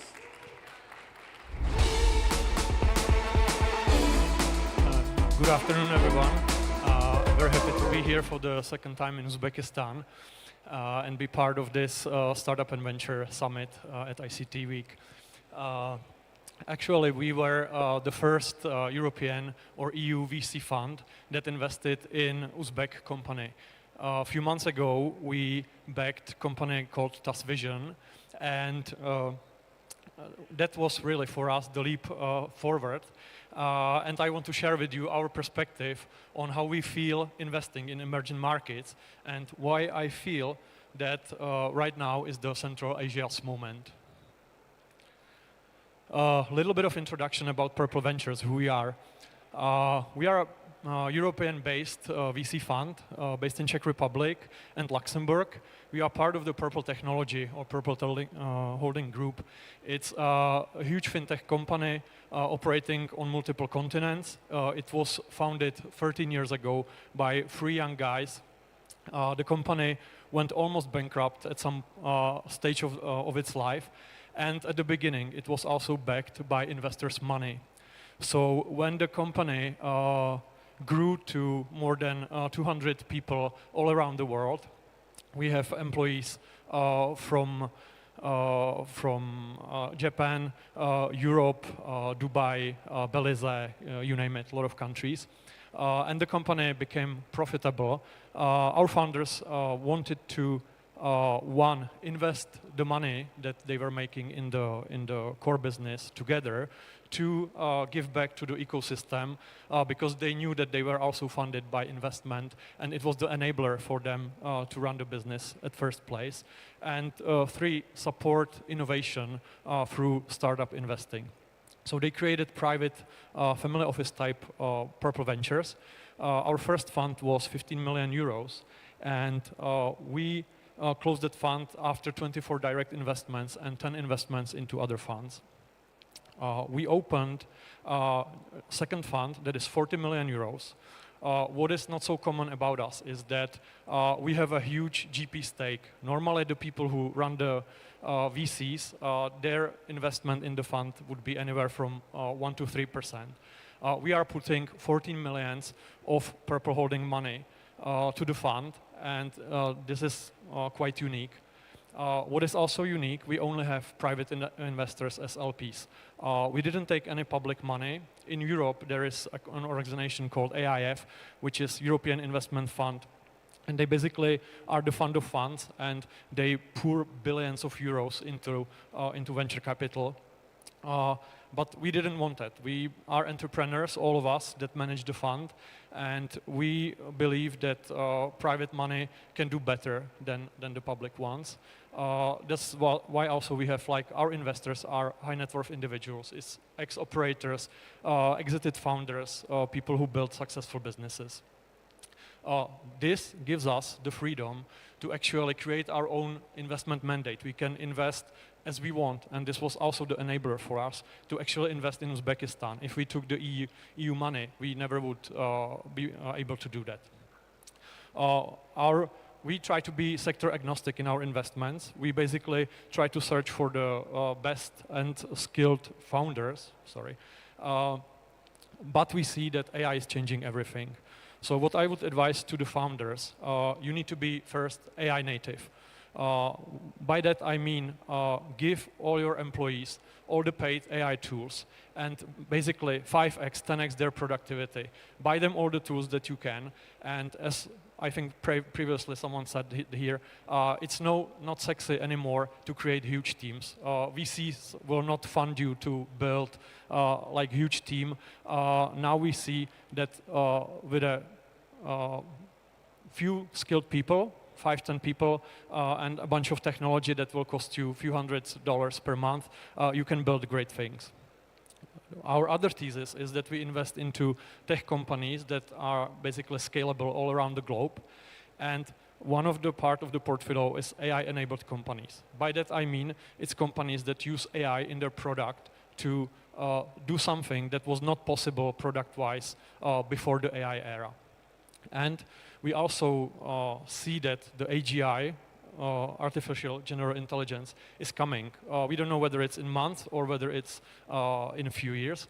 But we try to picture a world, how it will look like when this hits, because it will make a huge impact on how people work, live, etc.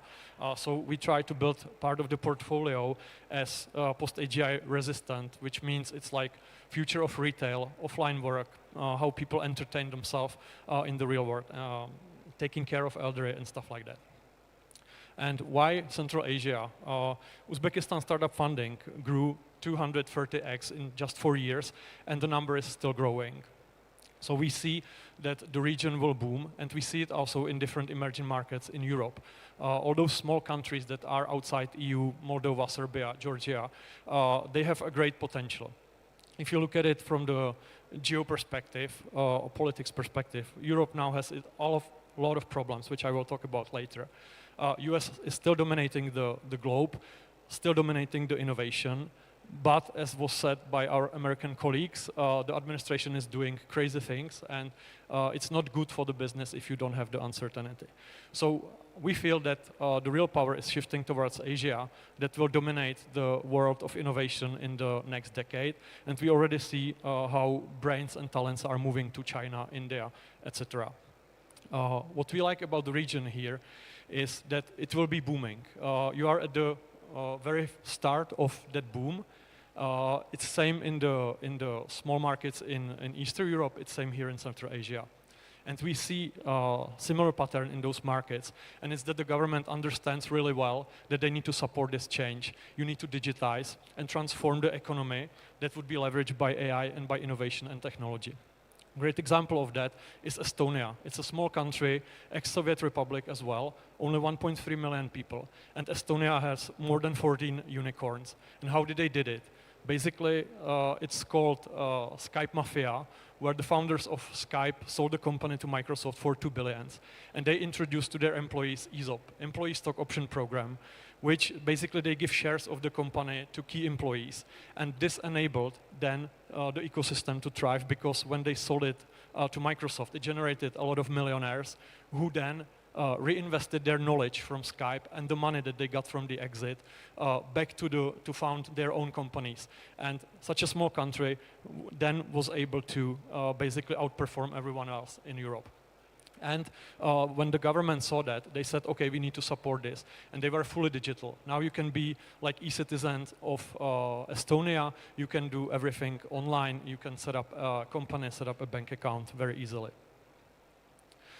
As I said, in Europe, we have a lot of problems.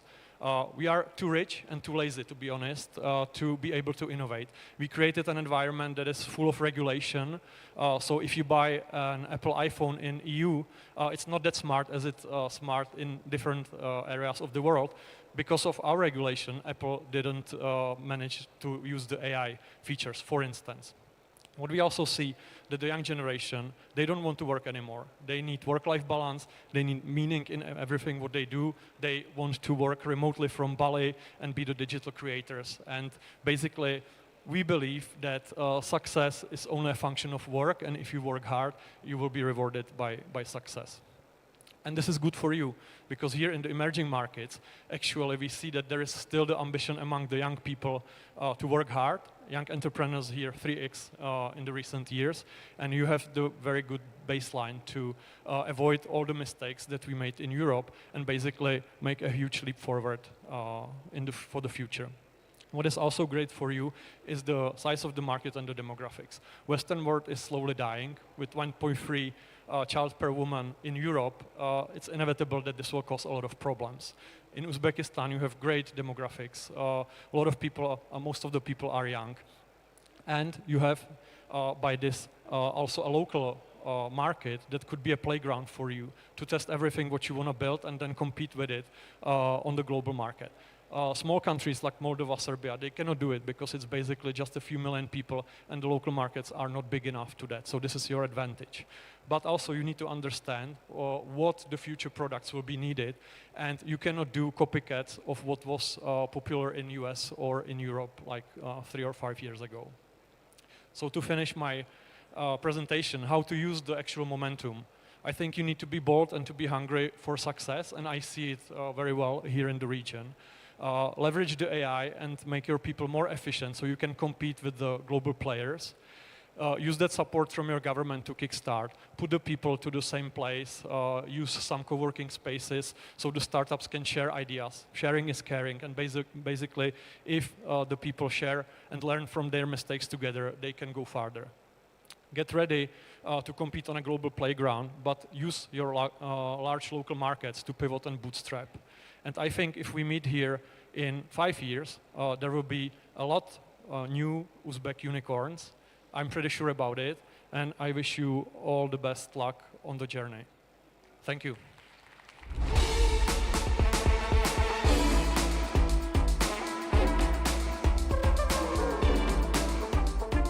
Jan, thank you very much indeed. It's a great presentation. In fact, you would be pleased to know that when you committed to TAS Vision, IT Park Ventures had to match like 50,000 without an approval, because you were the first fund, the major fund, that invested to an Uzbek company. So it is a history that you've made. Because of that, thank you very much for that. And the fact that now we need to make you more fan of Uzbekistan, so we've got to get you invest at least 2 or 3 more ventures. So please don't be shy. Give us some more dollars. So, and I encourage others as well accordingly. Now, our next speaker is not, is also a very important speaker, not the least from the US government, FCO. Let me invite to the stage first a few words about the Foreign Commonwealth Office. He'll talk to us about growth initiatives, inclusive growth initiatives. Please give it applause to Charlie Morris, please.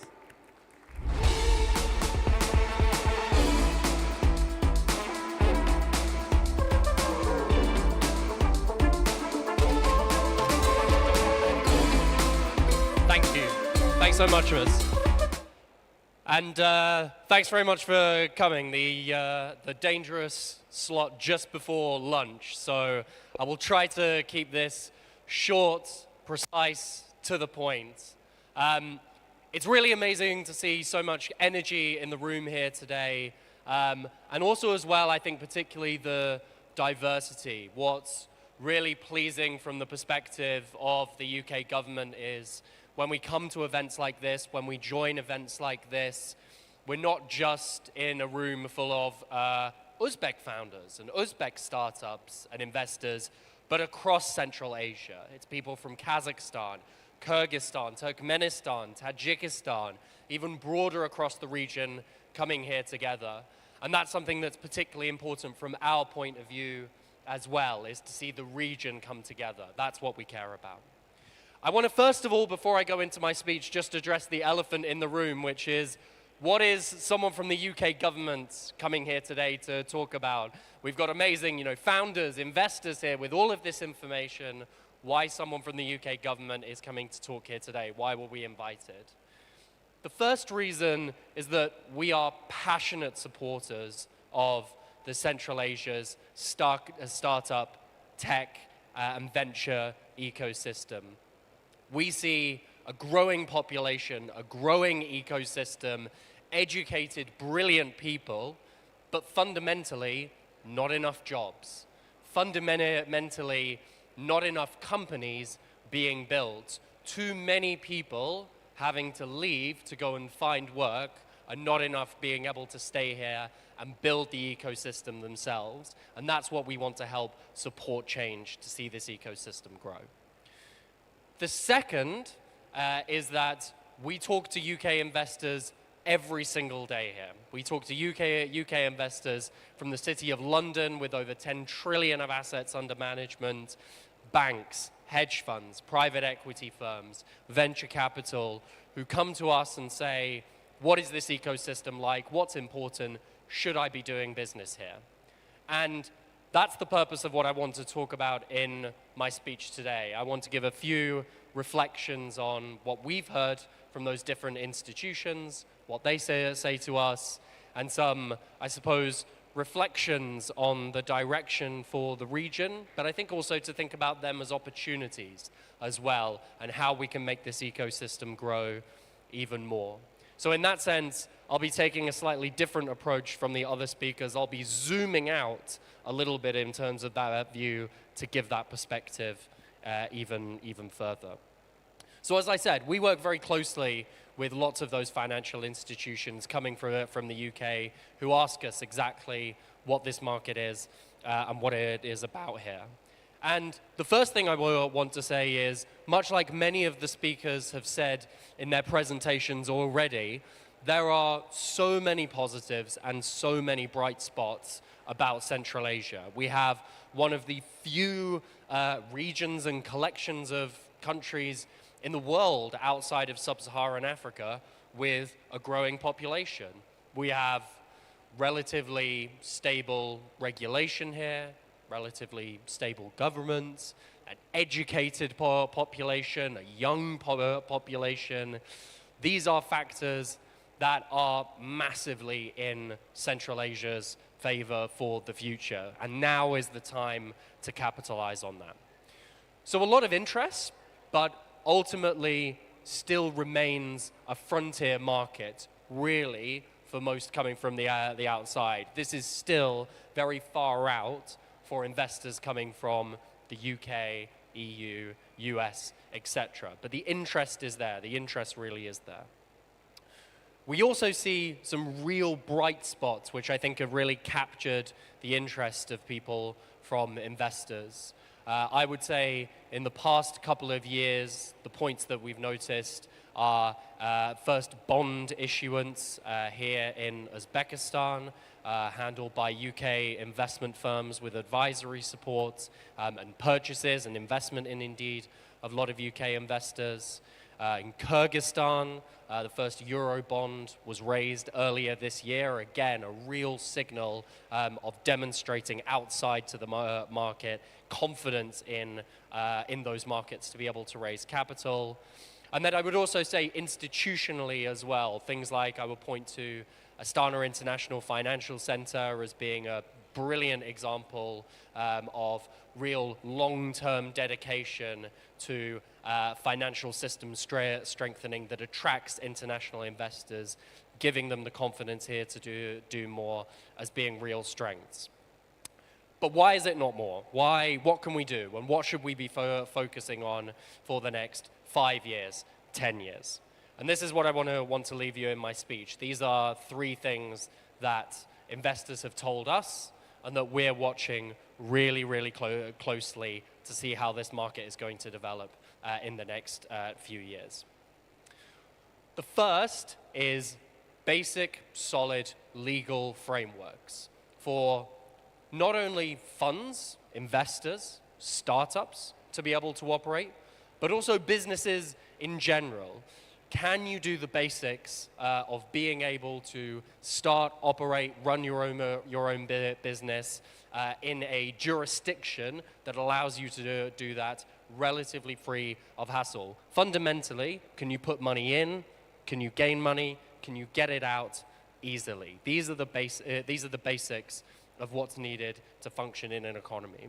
We've seen great progress on that in the past 5 years, and I think institutions here like IT Park have been massively successful in implementing that and drawing in capital. But what I would say and what we're watching for is not just is how we now go from what's on paper to implementation. Even if it's in the law, how do we see it's being implemented? What's the real experiences for businesses like across the economy? So that's point 1. Point 2 is what I would determine as I'm going to call a concept of market space. And what I mean by this is, for example, here in Uzbekistan, you have a huge market, biggest market in the region, 40 million people, GDP of about 100 billion, I think, if I'm not mistaken. So a kind of huge, huge market there for the taking. But actually, how much of that market is open to be contested by private capital? How much of that market is available for entrepreneurs, private capital, private investors to operate? And this is where we as the UK government are working very closely with the government of Uzbekistan and the World Bank through our program on economic governance and development to support things like the reform of the SOE agenda here in Uzbekistan. We're watching very closely, for example, about potential IPOs or partial IPOs of SOEs coming up in the next few years. Because again, what's needed in some of these spaces is the market is there, the opportunity is there, the business is there, but actually founders need to have access to those spaces to be able to get in and go even further. The final thing that I would say we're looking at, so point 1, legal framework, point 2, market space, and the final one on point 3, regional cooperation, the region. And what I mean by that is I go back to the point I said at the start about why it's so pleasing to see so many people here in the room today, is that Central Asia and the countries of Central Asia on their own are growing, expansive, exciting places. But together as a market of 100 million people, this is a really, truly exciting space. And this will be so much more exciting for investors if everyone in the region can work together. And that's why, going back to what I said at the start, it's so exciting to see in this space, in the tech ecosystem, in the startup ecosystem, all of that coming together.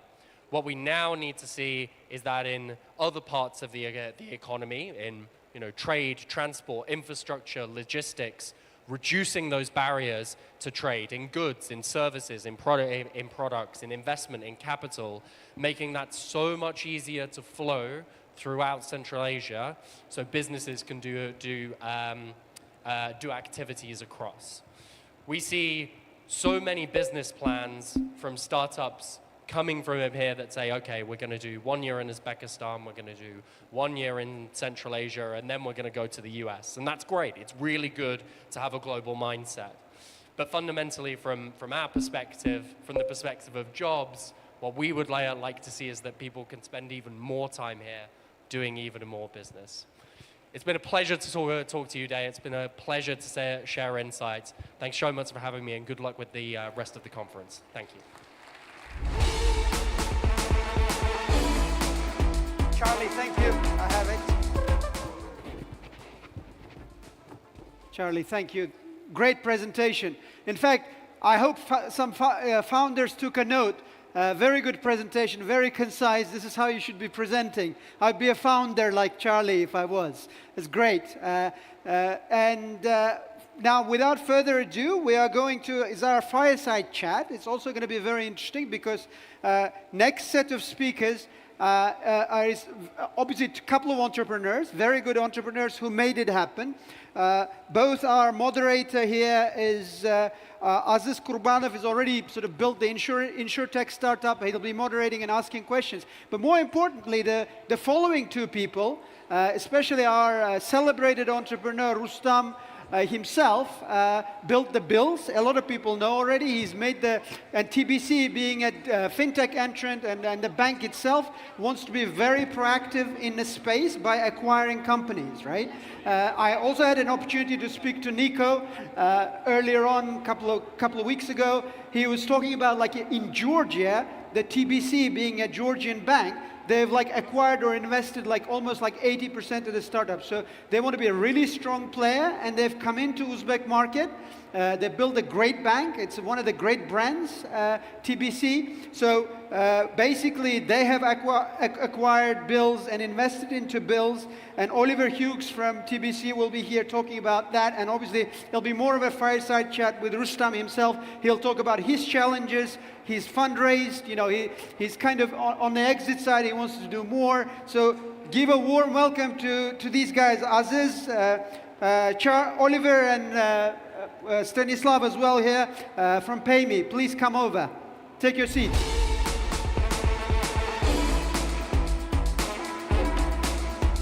All the best. Thank you, guys. Thank you.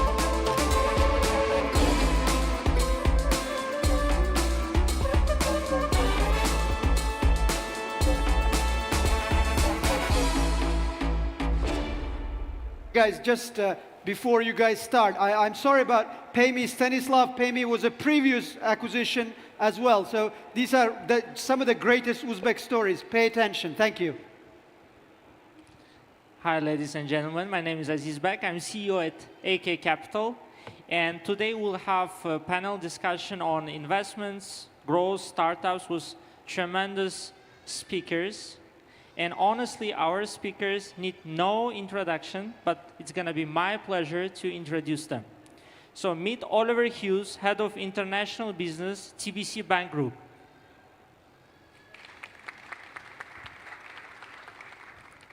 Stas Skwirski, CEO at PayMe. Stas is leading PayMe starting May 2025, and before that, he was business lead at PayMe. Rustam Hamdamov, CEO and co-founder at Bills. Just recently, TBC Bank has acquired 53% of Bills for $9 million. Congrats. Okay. So we'll go right to questions. We'll start from Oliver. So Oliver, you're building a digital banking ecosystem in Uzbekistan, and you know that growth always requires new services. So what role do you see for local startups in TBC Uzbekistan strategy? So are they more like partners, future acquisitions, or a source of fresh innovation? What do you think? Hi, everybody, and thanks very much, Aziz Bek. Excuse me if I'm losing my voice a little bit. So I think the answer to your question is that startups in the increasingly rich Uzbekistan startup ecosystem are all three. So they are partners. We partner with all sorts of different companies across different, let's say, different categories of products and services in Uzbekistan. So we partner with large companies, small companies, startups, and we're happy to partner with everybody. So obviously partnership. And that's obviously, super important for a growing company. We look at them as a source of inspiration, maybe equi-hires in that sense of acquisition over time, because there's some fantastic talent in Uzbekistan, and that talent pool is growing. So one of the ways of bringing the services in terms of product and the people in terms of skill is by buying companies to get access to that talent. But we also think of acquisitions, and we have two amazing acquisitions which we've done for TBC Group in Uzbekistan here. We have Rustam from Bills, who'll be talking about Bills, which is a recent acquisition we made. And PayMe, Stas is CEO of PayMe. That's an acquisition we did a while ago, but that was super successful for us. We also announced that we're buying OLX, which is one of the largest classifieds in Uzbekistan. And when that goes through, that'll be another big deal for us. So acquisitions are something which are very important for us as we build out our ecosystem where we see complementary products and services. Thank you. I see many founders here, and I guess they are interested. So besides M&As, so can we expect direct investments into startups from TBC? So all the founders here, it's great to see you. Bring it on. We want to see you succeed. We want to see Uzbekistan succeed. We're seeing some success stories, but obviously we need more. And we need to grow this, big ecosystem of tech, of fintech, and lots of other different stories, which you guys are doing. So well done to you. But also you need to see exits, yeah? So what's good about these stories here and other stories in the TBC ecosystem in Uzbekistan is that we provide exits, yeah? So that's a big kind of thematic for this session, I think, in the background. Because, building a business is great, but if you don't know how you're going to exit that business or what that business is going to turn into for you strategically, then maybe that causes doubt for some people as they actually embark on their startup story. So to answer your question, we're a strategic. Yeah? So we are generally by instinct builders rather than buyers. We build things. We build things inside the TBC ecosystem. So it's like a big laboratory. We have tons and tons of different startups, organic startups inside our ecosystem, our lab. But we do buy companies. So when we buy a company, we do this as a strategic, not as a financial investor. We're not a VC fund. So the answer to your question is, we do lots of startups, but inside. If we do something outside, then that will be as a strategic, not as a financial investor. Okay, thank you. So you said the startup, so we'll move on to the startup, PayMe, Stas Quirski. So we all know that PayMe started out as a startup, and after joining TBC Bank Group, it became part of a much larger ecosystem. So what turned out the biggest change for the company after acquisition? Hello, everyone. Azbek, you're right, because after the acquisition, the life in PayMe changed dramatically. And the biggest change was the scale, because on the startup stage, PayMe did a great work. They released a lot of products with the great product market fit and value proposition for the customers. They developed the core of the customers. But since we joined the TBC Group ecosystem, the scale was increased dramatically. So, and why? The reason of that is because of all the technology, expertise, experience of the group, talents that we got as access in our ecosystem, and as a result, ability to grow in a regulated market since the acquisition. And as a result, for example, last year we did net income 50 millions. And what expecting in this year, it's 20 plus millions net income in PayMe, just in PayMe. Wow, applaud. Ooh. $20 million. Profit, right? Profit. Not revenue, profit. Profit. Okay, I love that. Rustam, so every startup hits a wall. Sometimes it's hiring, fundraising, sometimes it's market readiness. So what was your hardest wall and how did you break it? Hello, everyone. Thanks for inviting to this panel. Nice to see everyone here, and thanks for the question. In the different stages, you have different type of walls, right? And I would split it into stages. At the seed stage, your biggest wall is to find the right team and to make the product out of your idea, because most of the startups are failing in this at this stage. And for us, it was a challenge because when we started, we didn't know what would the product. We actually even didn't know that we were building a startup because at that time we were building a business, and then we raised the money, then the startups game started. But the biggest challenge, I think, in the Central Asia is to find the exit strategy, because I would say that there are not so many big companies that are ready to buy the startups, and this is this cool case that TBC started this road and can show that for other founders and startups and for other big companies that they can buy startups and build something in a Central Asia. And I would say that the biggest wall for us was to raise our bigger rounds, because getting to 10 to 20 million valuation is pretty, it's achievable. But once you start to, once you want to get to the next level and you start to raise 5 to 10 million, and you need to show how you will get to 200 million to 500 million valuation in the next 3-5 years. And for that, you need to show the market, you need to show the exit strategy to this bigger investment. And this is a real challenge, I would say, in our region. And this was the biggest wall, I think. Thank you. You are right, because on different stage you have different walls, and you broke all of them, right? Because you made an exit. Not all of them. We're still have you made an a exit. lot of walls. So Oliver, it's just starting. It's just started. Oliver, so we all know that when you speak at international events and summits, and there are some big challenges when you present Uzbekistan. And what's the biggest challenge in presenting TBC Uzbekistan to a global audience?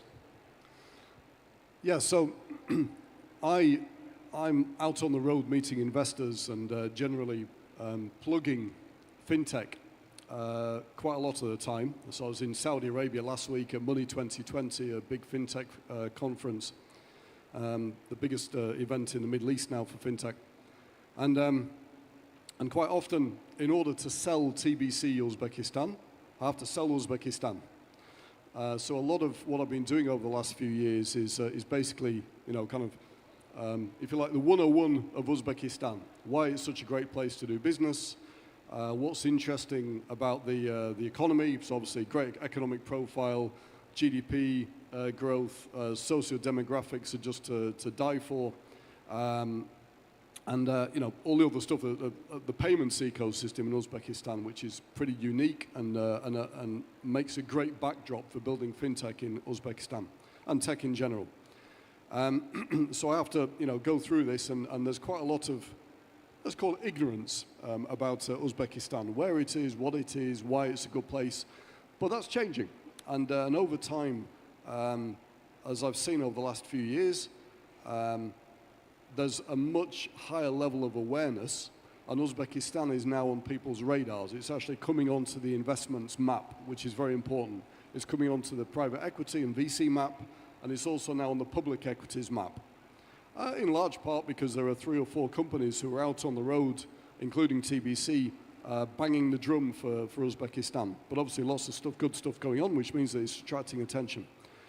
The other thing that is a bit of a barrier is digital banking, because there are different understanding of digital banking from different parts of the world. So if you're in Southeast Asia or China, you have one understanding of digital banking. If you're from Latin America, it's a different understanding. If you're from the US or Europe, there's another understanding. And not all of the experience of investors has been very good in digital banking, to be honest with you, because there's been a lot of mistakes made and a lot of money burnt. But from this region, and here I mean Kaspi from Kazakhstan, Tinkoff from Russia, Monobank from Ukraine, now TBC from Uzbekistan, we have some very, very successful use cases. Another one, not from this region, is Nubank from Brazil. And this newer breed of digital banks who have basically used the right or deployed the right business model, a lot of investors know, and that's helping us to attract attention to Uzbekistan. So it's becoming a lot easier. And just very quickly, 3 years ago, when TBC was on the road, we have an annual road show, US, Europe, and Asia, to market our annual results for the group, for TBC Group. There was no understanding of Uzbekistan, literally. 2 years ago, people had done the homework. They understood a lot about the country and just wanted to know more about the story, about TBC's digital banking ecosystem. A year ago, when I was in the US, for example, people had done the homework. We were going different levels of question, very detailed, and they'd already started investing.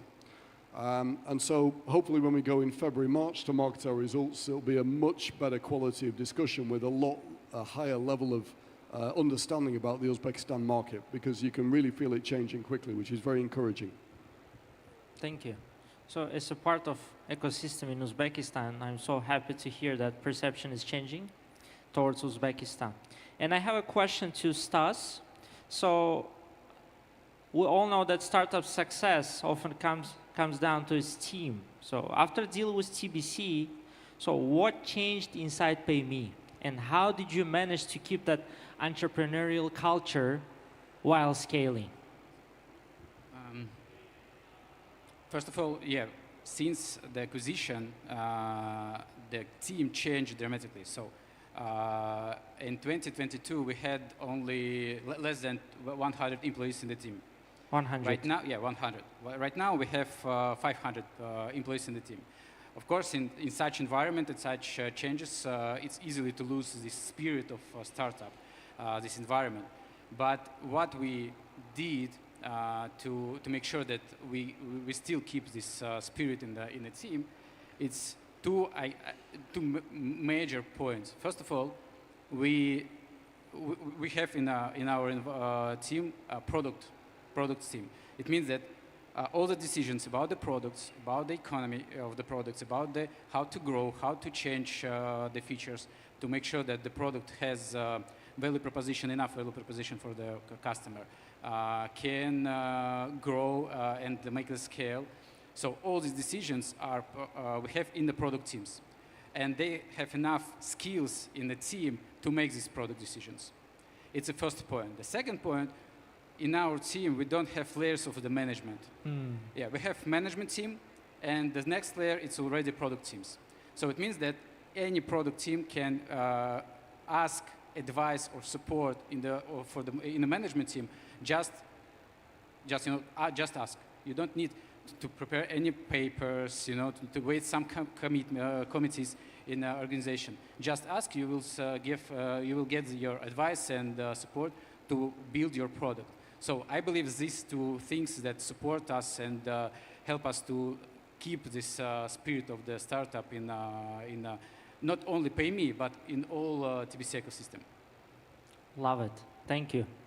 Rustam, so most people say that startups need funding first. We all hear that, right? So what do you know from Bill's journey that challenges that assumption? And what other fellow founders can learn from it? I would say that it depends. Sometimes you really require funding to get your idea to product and get the first clients. It depends on the industry and your startup domain as well.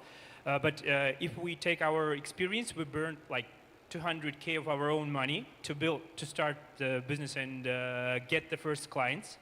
And when you like burning your own money and show it to investors, they start to believe that you're going after something, and you are committed. You're not just trying to raise money for your idea. And I would say the first thing is to identify the real problem and to get first clients with small amount of money as you can, because today technologies allow us to build different kind of products and test your ideas very quickly. And I would suggest first to get first clients, get traction, and then go after money. And especially in our region, it's very important because not all we don't have a lot of angels, and most of the VCs are institutional, and they don't want to invest into your idea. They want to have the first traction, first clients, and I would recommend to go after first clients, get traction, and then raise money. So problem first, speed is the second, and skin in the game is the third. Okay, thank you. So Oliver, TBC Uzbekistan has become the most active buyer of tech companies in our country. And from your perspective, what does a founder need to show you, and what's the perfect pitch for an acquisition by TBC? Thanks, Uzbek. Yeah. So we don't see ourselves as one of the most active acquisitive companies in Uzbekistan. So that's not how we think about ourselves, but that's the fact.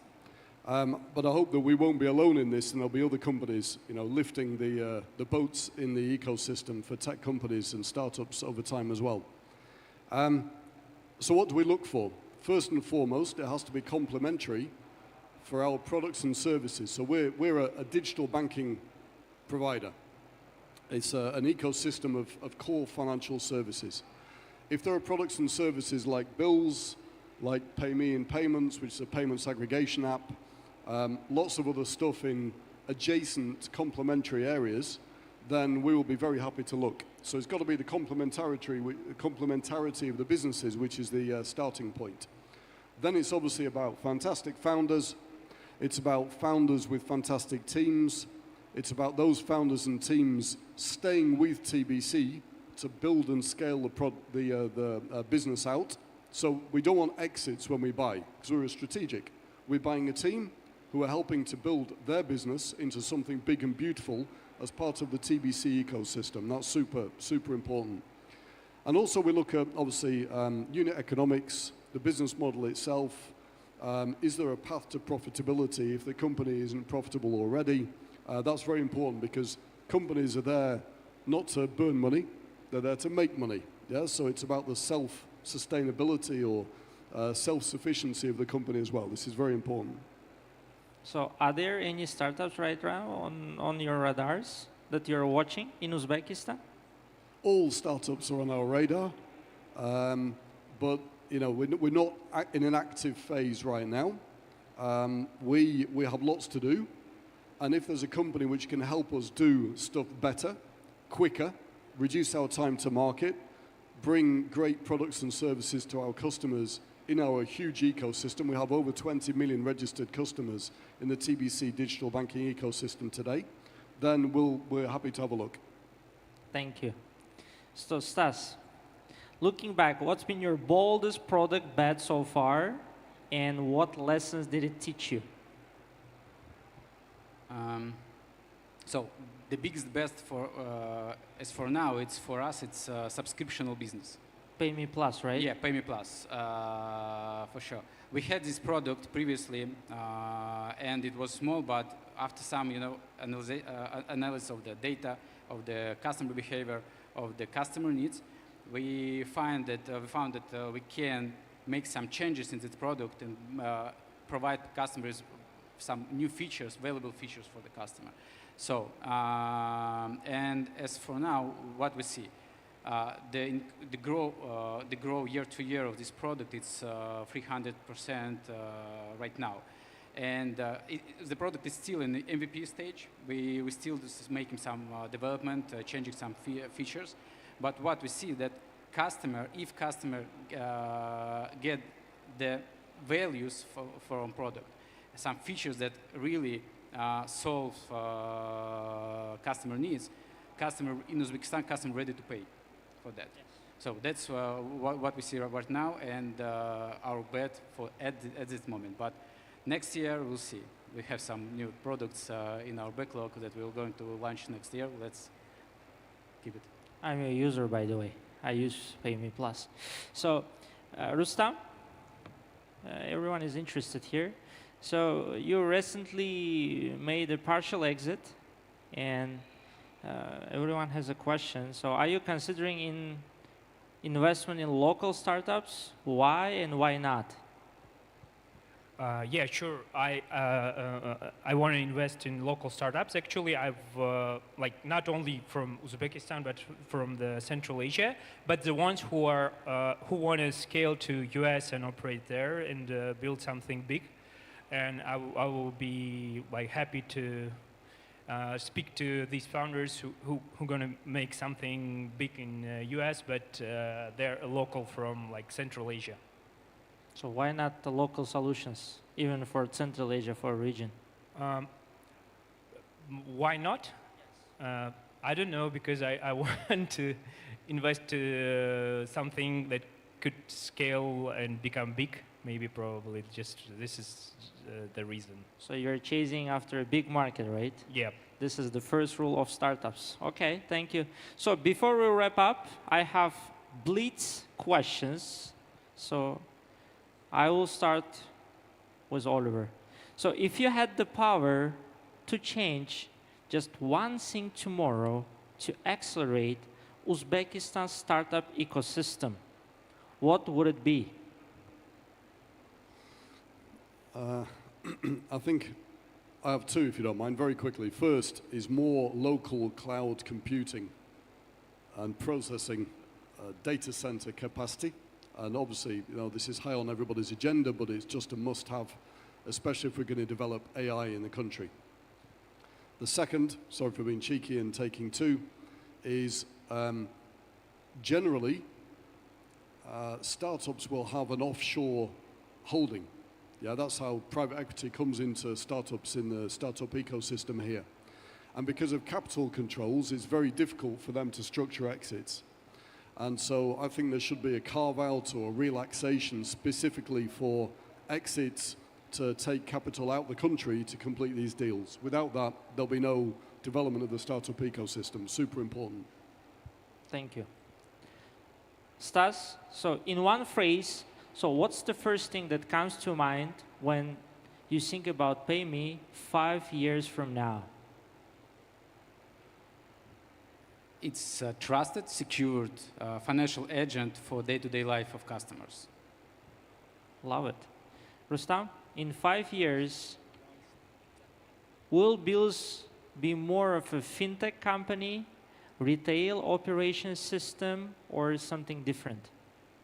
I think we will stay committed to serve the small and medium-sized businesses, which is like 50%, 60% of our economy in terms of the GDP and 80% in terms of employment.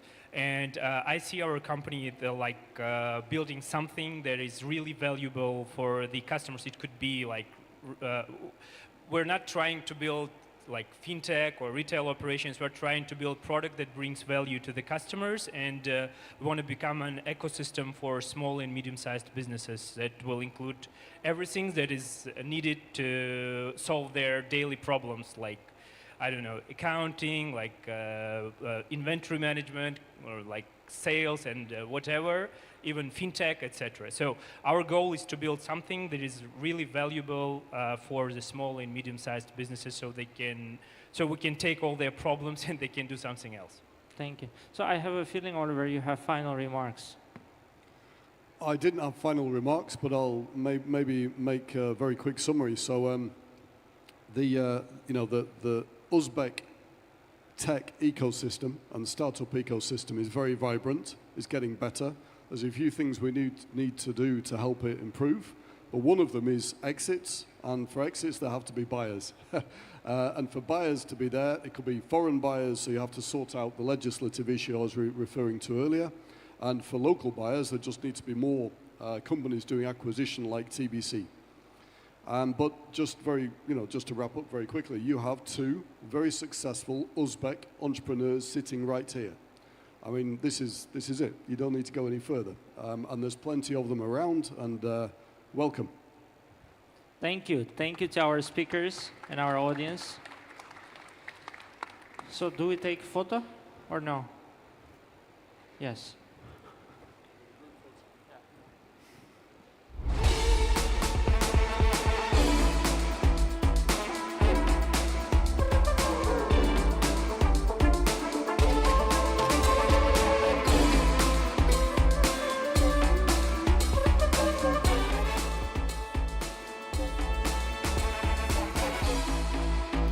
All right, guys.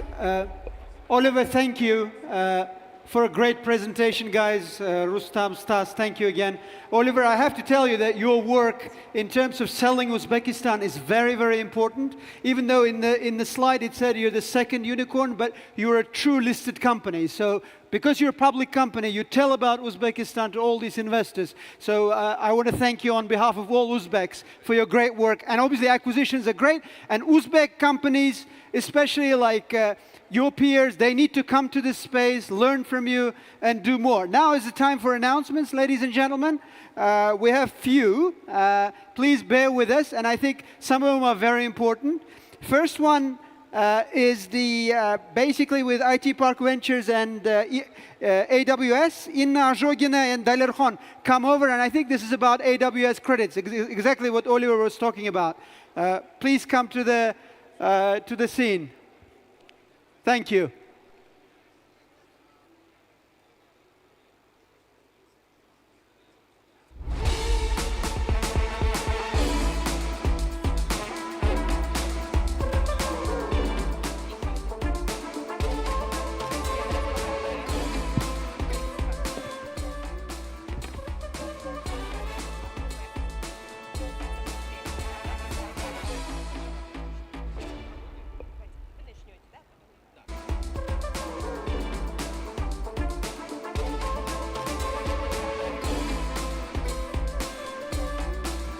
Hi, dear guests, one more time. So we really wanted to announce in the framework of the ICT week, we became a Activate provider, the AWS credit provider, and I think we are the first in the Central Asia who will be responsible for that. And our startups that we invested in, they will be valid for Amazon AWS credit up to 10K. So Inna is from AWS, please. Yeah, thank you, Dalerkhon. So my name is Inna Azhogina, and I'm a country manager responsible for Central Asia, Caucasus, and Mongolia. And I have an honor to give this sign of accreditation, authorization of IT Park Ventures as the AWS Activate partner. It means that IT Park Ventures can give a credits for using AWS services for startups who are the part or residents, right, of IT Park. So this is our sign of, yeah, it's for picture. And as Dalirkhon mentioned, this is the first, to my knowledge, part out. And actually, what we can say that all the industry leaders, the majority of them are using our services, and now they are fully available, and credits are available for startups from Uzbekistan. And I think this is a great achievement for I would say for us and for the country to develop together.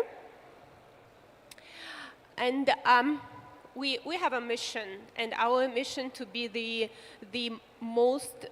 Earth's most customer-centric company. So we work from the needs of our customers, and startups are a huge and very important community of our customers. So we know that you need to innovate, you need to realize your ideas, and you need to do it fast, scrappy, and using whatever IT available for your ideas. So we are happy to provide it to you, and we're happy to do it in Uzbekistan.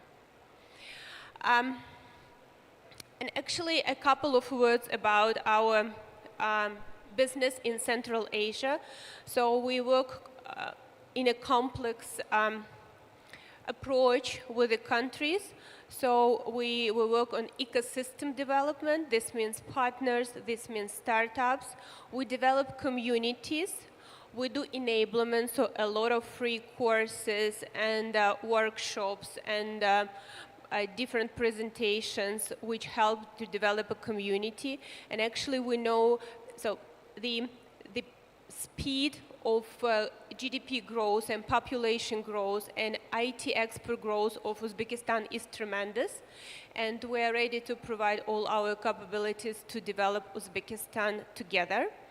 And actually, I would like, infrastructure development, work with government, we understand all the regulations, we understand the data privacy laws and other, I wouldn't say issues, but like special requirements of the countries of Central Asia, and we are working on this. And actually, I would like to share the recent announcement that was regarding Kazakhstan, but I hope to see the same in Uzbekistan very soon.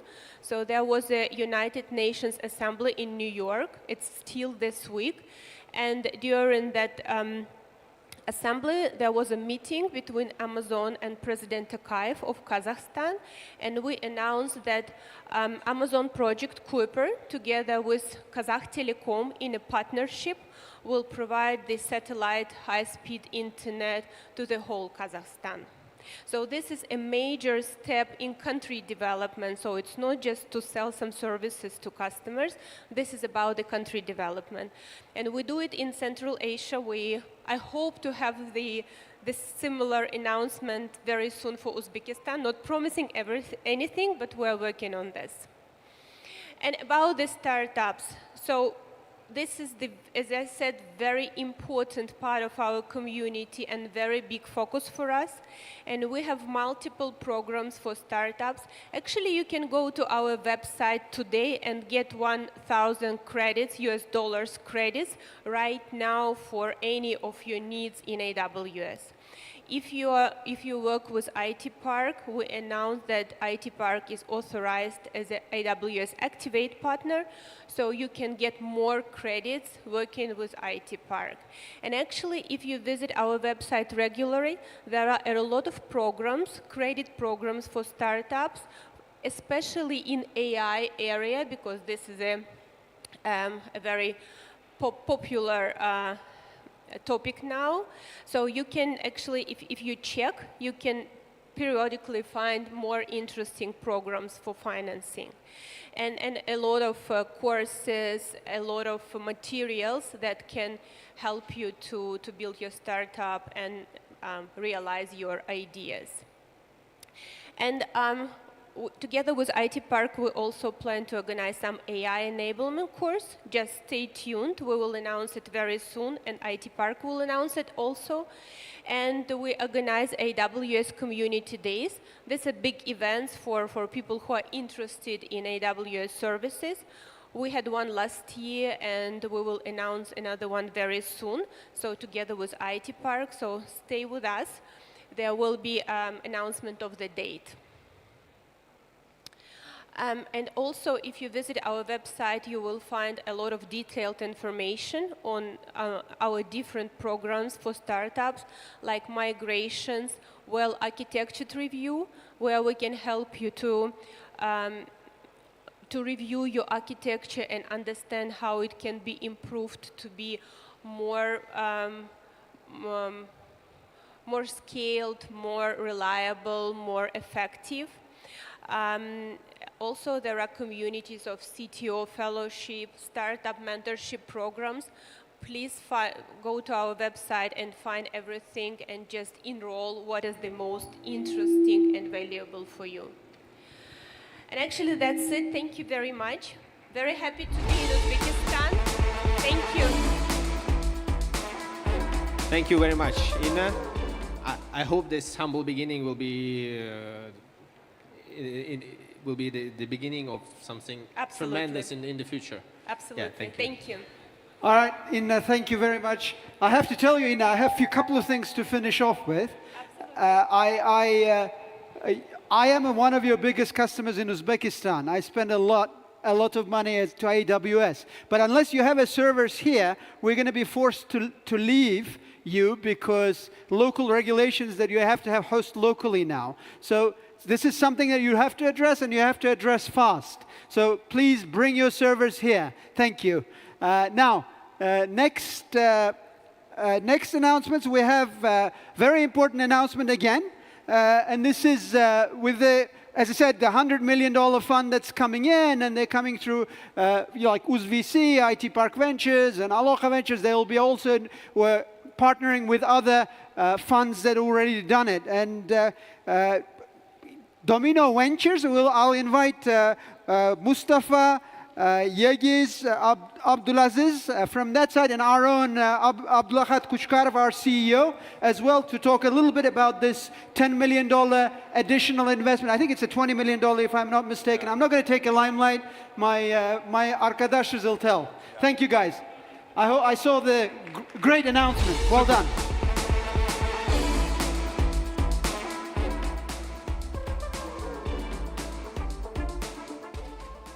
Do you want to start? Or? Yeah, please. Hello, everyone. This is Mustafa from Domino Ventures. We are so glad to be here on the stage at ICT Week for such a good and a great announcement. So let me tell you a little bit story, because for the last 8 years, we are investing the emerging founders with years around the world. And I think right now we invested more than $100 million with different vehicles. And just 2.5 years ago, we decided to enter the Central Asian market. And you welcomed us. We love the region. We love the founders. We invested more than 7 different startups right now. And today is the big day for us, because it's time to move on to the next phase. And we are announcing the $20 million local VC fund. It's going to be like the first fund with the first international private fund with the local legislation. So we are so happy to announce that. And I think you will hear our name a lot in the future, because we will continue to support the Central Asian ecosystem with this new fund. And we believe that we can easily bring more than $50 million international VC money to Central Asian ecosystem, and more than 50 different international VC to this ecosystem. And I think we will create the Uzcorns, the like billion-dollar Uzbek startups together with you. Thank you. Hello everyone, here we are. It is Jagis, I am the managing partner of Domino Ventures. Let me remind you, Domino Ventures important movements. As Mustafa said, 2.5 years ago we decided to invest. We invest time and money here. After that, we did acceleration program here. We bring here more global investor. Right now, we are creating our new local fund as a first private and international VC here. When we first invest in Central Asia, everybody asked us why. Why Central Asia?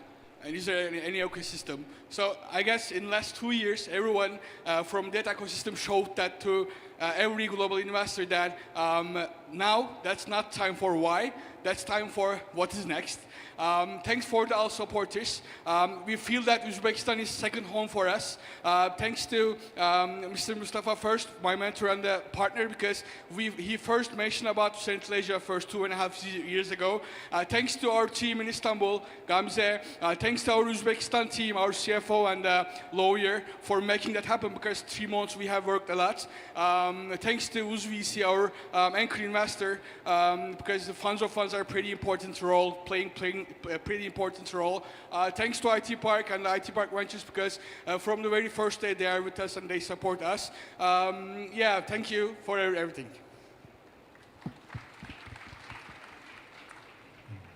Greetings everyone, greetings again, colleagues, partners. On behalf of UzVC, I would like to say thank you to IT Park to organizing such a great event, which is actually very crucial for our startup ecosystem and the country as a whole. And we hope that this kind of events will happen more and more.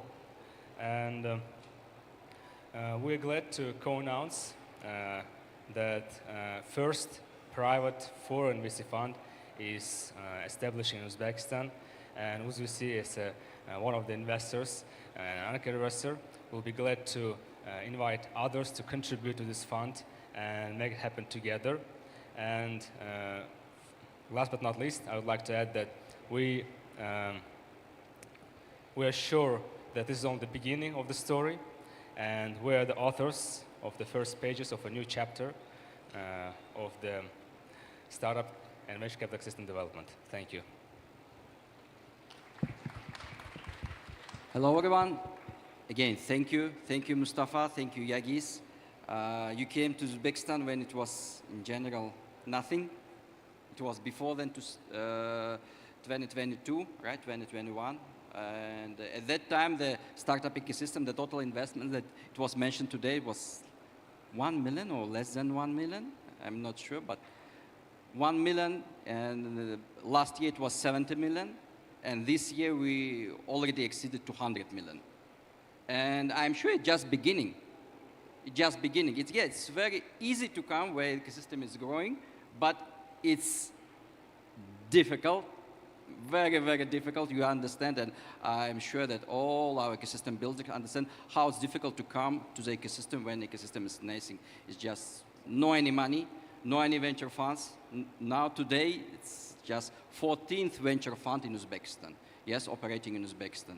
And it's a lot of money, it's a lot of government support providing through our government, through our leadership of our president. And thank you to, first of all, thank you to UzVC to support this kind of private initiative. Again, thank you.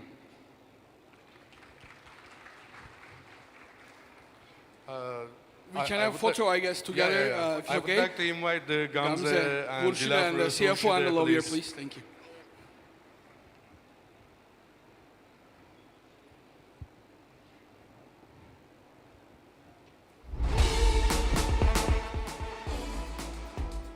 Thank you.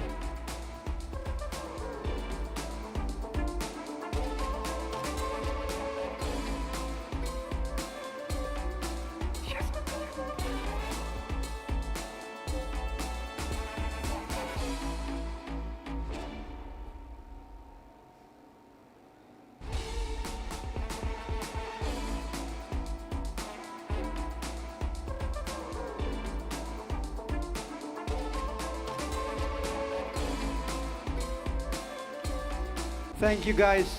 Thank you.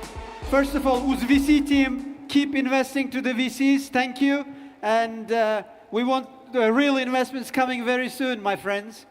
Thank you for coming. Our next announcement is a new VC entrant. They will be signing with Memorandum of Understanding with the most hub. It's United Ventures, Muniz Sharipov and Asel Osmanova. Please come and exchange your Memorandum of Understanding. Thank you.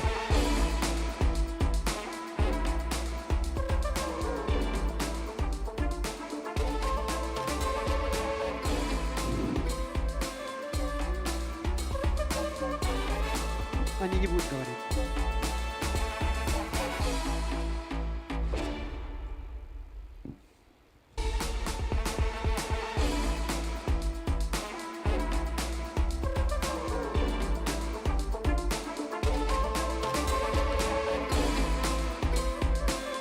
I believe the United Ventures, especially, I think, being funded across the banks, different banks, again, by President's instructions for them to put more money into VCs, again, into startup ecosystem. So they'll, you know, another option. There's too many options now. We need more and more startups.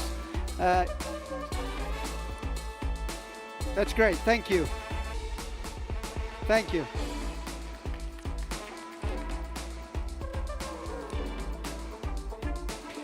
The next one is also an announcement, agreement of strategic cooperation between United Ventures and Yoshlar Ventures. Please, representatives of both come up. There will be, Yoshlar Ventures is very important, especially the very early pre-revenue stages. They're doing, I think, U Combinator project. They're doing a lot of interesting stuff going on. So for our younger, again, very starting pre-revenue idea, MVP stage guys, Yoshlar Ventures, you know, just reach out. I'll tell you a little story. The other day, one particular entrepreneur said, look, I sent my pitch to like these 5 guys, and he mentioned me as well. And he said none of them responded. Like, he called me out openly. Actually, you should be calling out in MVP stage Yoshlar Ventures, because they have to give the first $5, $10, $15,000, because Alisher Sadullayev is a great, you know, they have great AI projects. So whoever at the pre-revenue AI stage, it's all about Yoshlar Ventures. Thank you, guys. Thank you.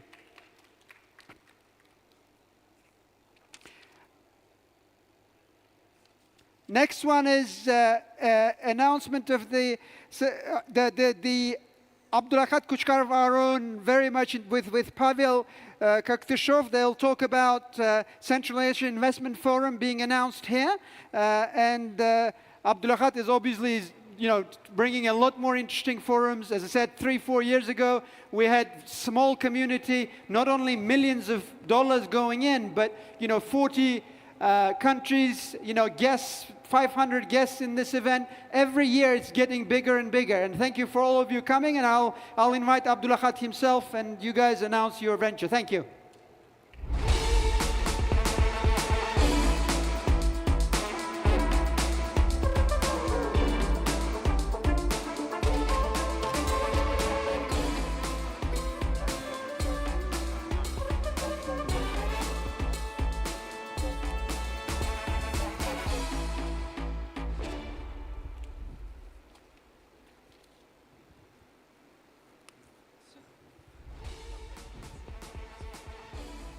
Hello, everyone.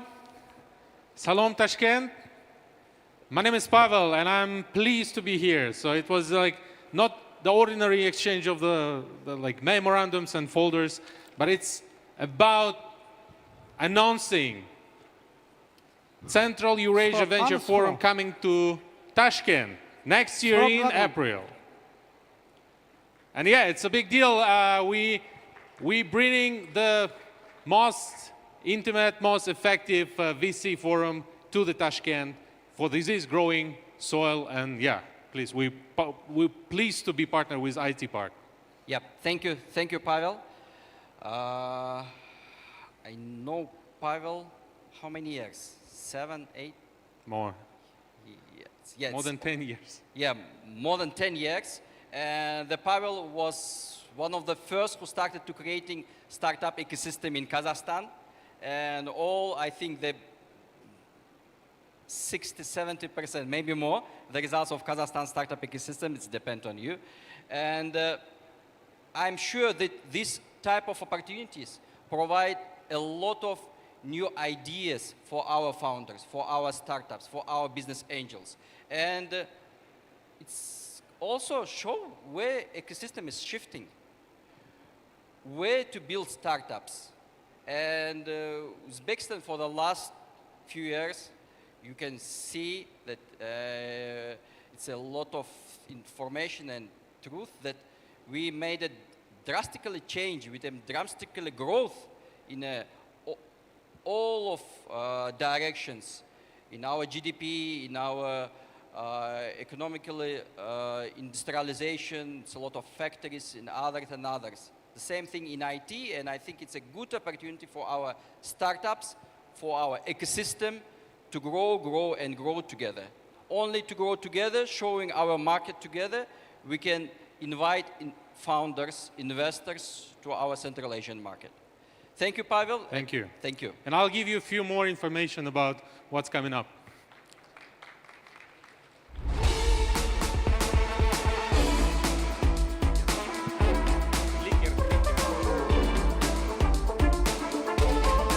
Okay, guys, let me tell you a bit more because I believe you will be even more excited. So what's coming up? So yeah, the Central Eurasian Venture Forum, it's one of the major activities and events we're hosting each year since it's not working, I guess.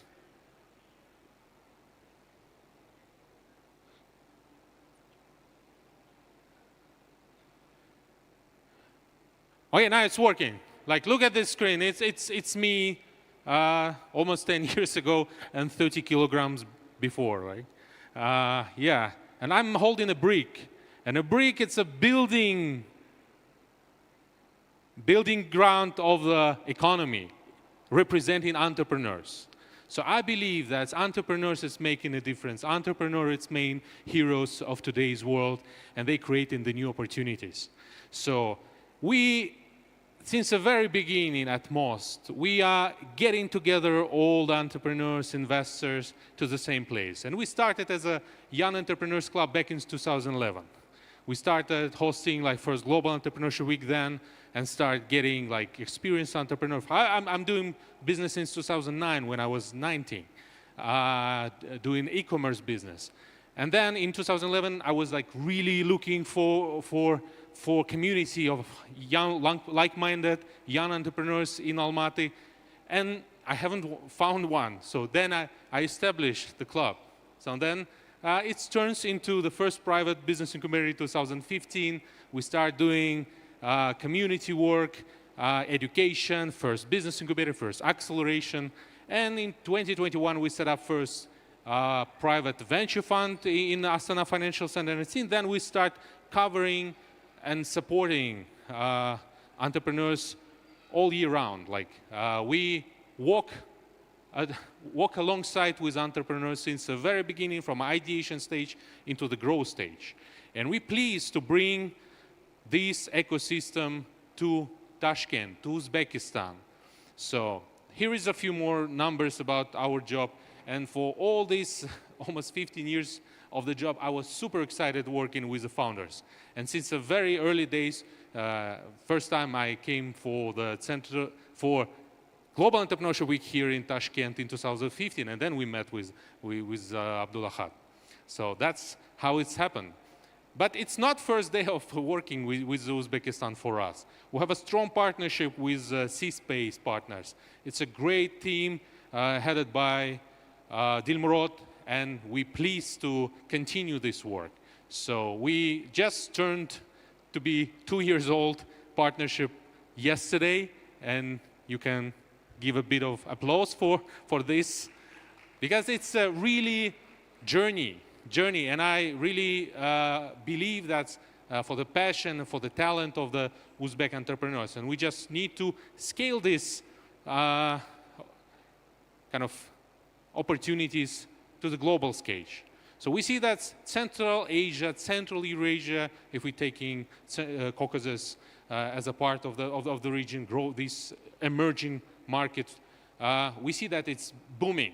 And I'm so pleased that Uzbekistan is like the outpace so many other countries in the region, because here is the vibrance.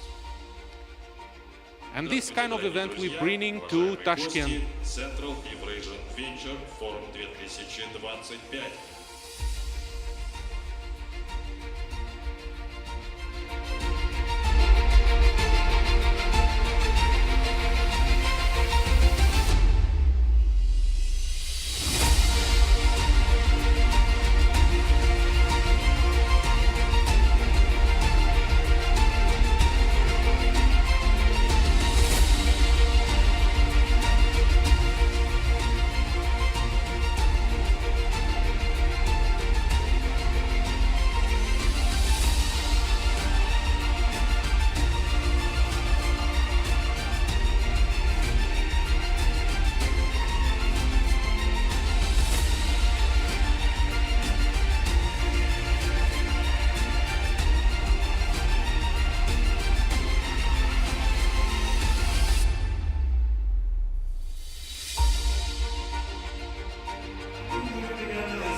Yeah, that's ecosystem and like people's connection. It's really important, and we're bringing the great vibe of the easy-going connections with each other.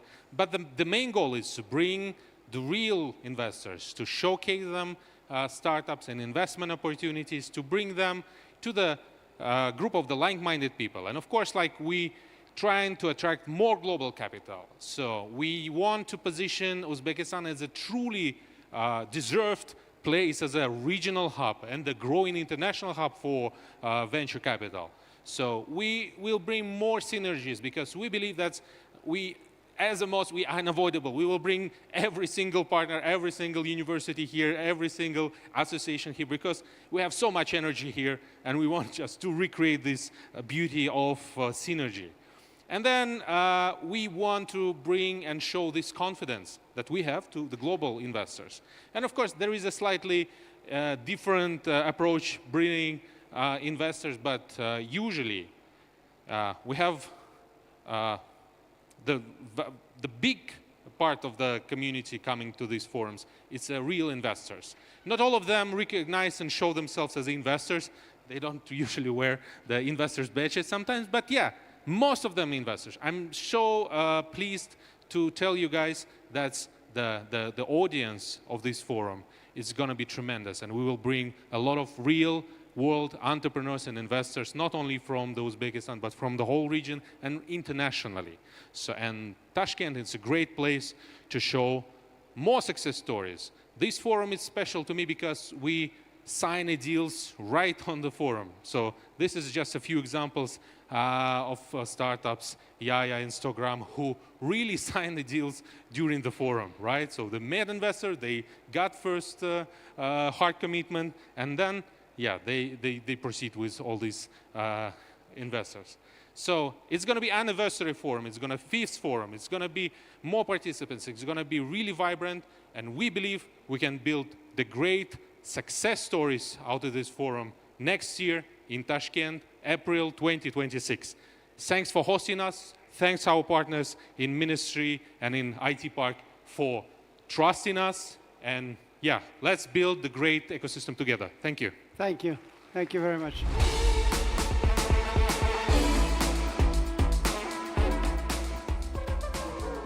Last but not the least, a very important part, there are a few investment announcements, and as always, leading the stage are very much Aloqa Ventures. You saw their stand, they've already done 50+ investments. They have a lot of new investments to announce. Please, Shrop, the managing partner, come over and do the announcements. Thank you.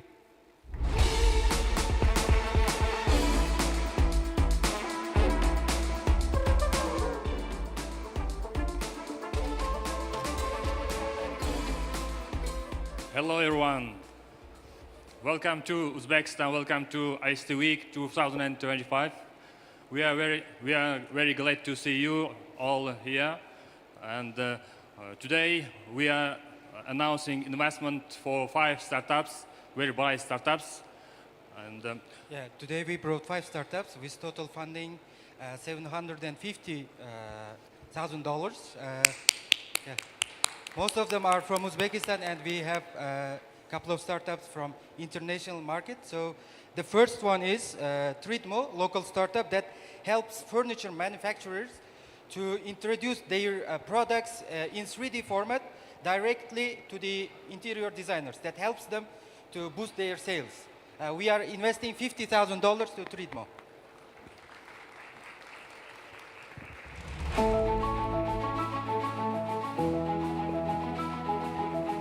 So the founder is very famous in the 3D modeling industry in Uzbekistan, and we hope that this investment will help them to change the market into the new horizons. And the second startup is, really new to our market and also to our region. Renta is a P2P car rental platform that helps ordinary people to rent out their cars, and they are receiving $100,000 investment.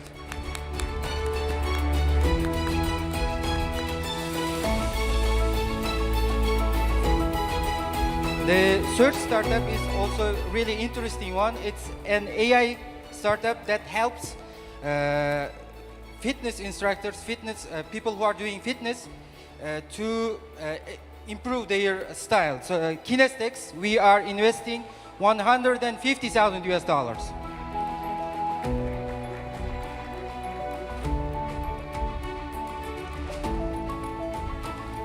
The next startup is from Kazakhstan. Paydex is a startup that combines investment opportunities in a wide range of asset classes in the stock market. We are investing $200,000.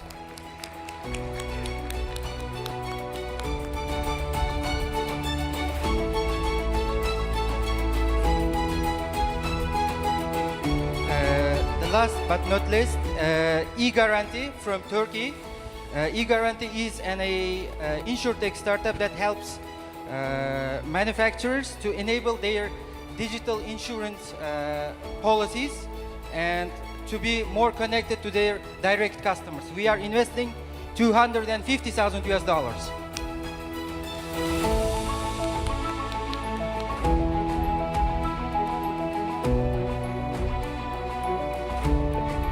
Thank you. I invite all of our investees to take a group photo. Before you go, tell us how many number of investments now in total in Aloha Ventures? Right now we have grown into 72 startups with $8 million. Give it up, load guys, 72. And they've written the safe notes even before the legal framework is ready. They're really taking a risk, these guys. Well done. Just like entrepreneurs. Thank you, Aloha Ventures.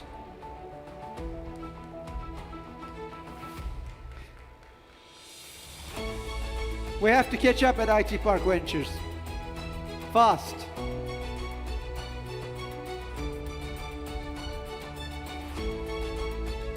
And for 1 minute, I want to invite our team who is doing all this great job to make a group photo together. Please, okay, please. Aloha Ventures. You guys deserve it. Come, guys.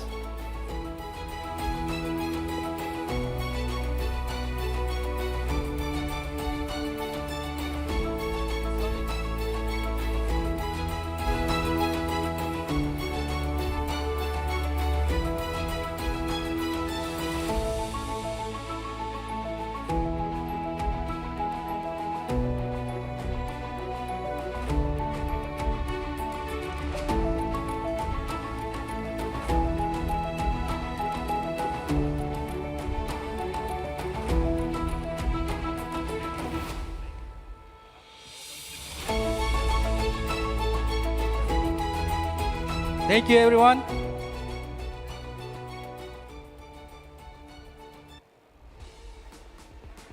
Well, that ends us our announcements with a lot of, almost like $1 million investment. How about that? It can't get better than that. Azamat is sitting here. We're going to have to top that. We're going to have to double or triple it in the very soon. So last closing remarks. Again, I'll go back to Abdullah Khat, because before Abdullah Khat comes, I want to especially give it a special applause to IT Park Ventures, IT Park team, sorry, the Anastasia's team, Eroda, they put together this great event, and overall IT Park and Ministry of Digital Innovation, they've you know, the digital economies, you know, they run this great event for the 4th or 5th year, and it's getting better and better. Without further ado, Abdulahad Kuchkarov, our own CEO, please come in and give us some remarks. Thank you, Muzaffar Ake.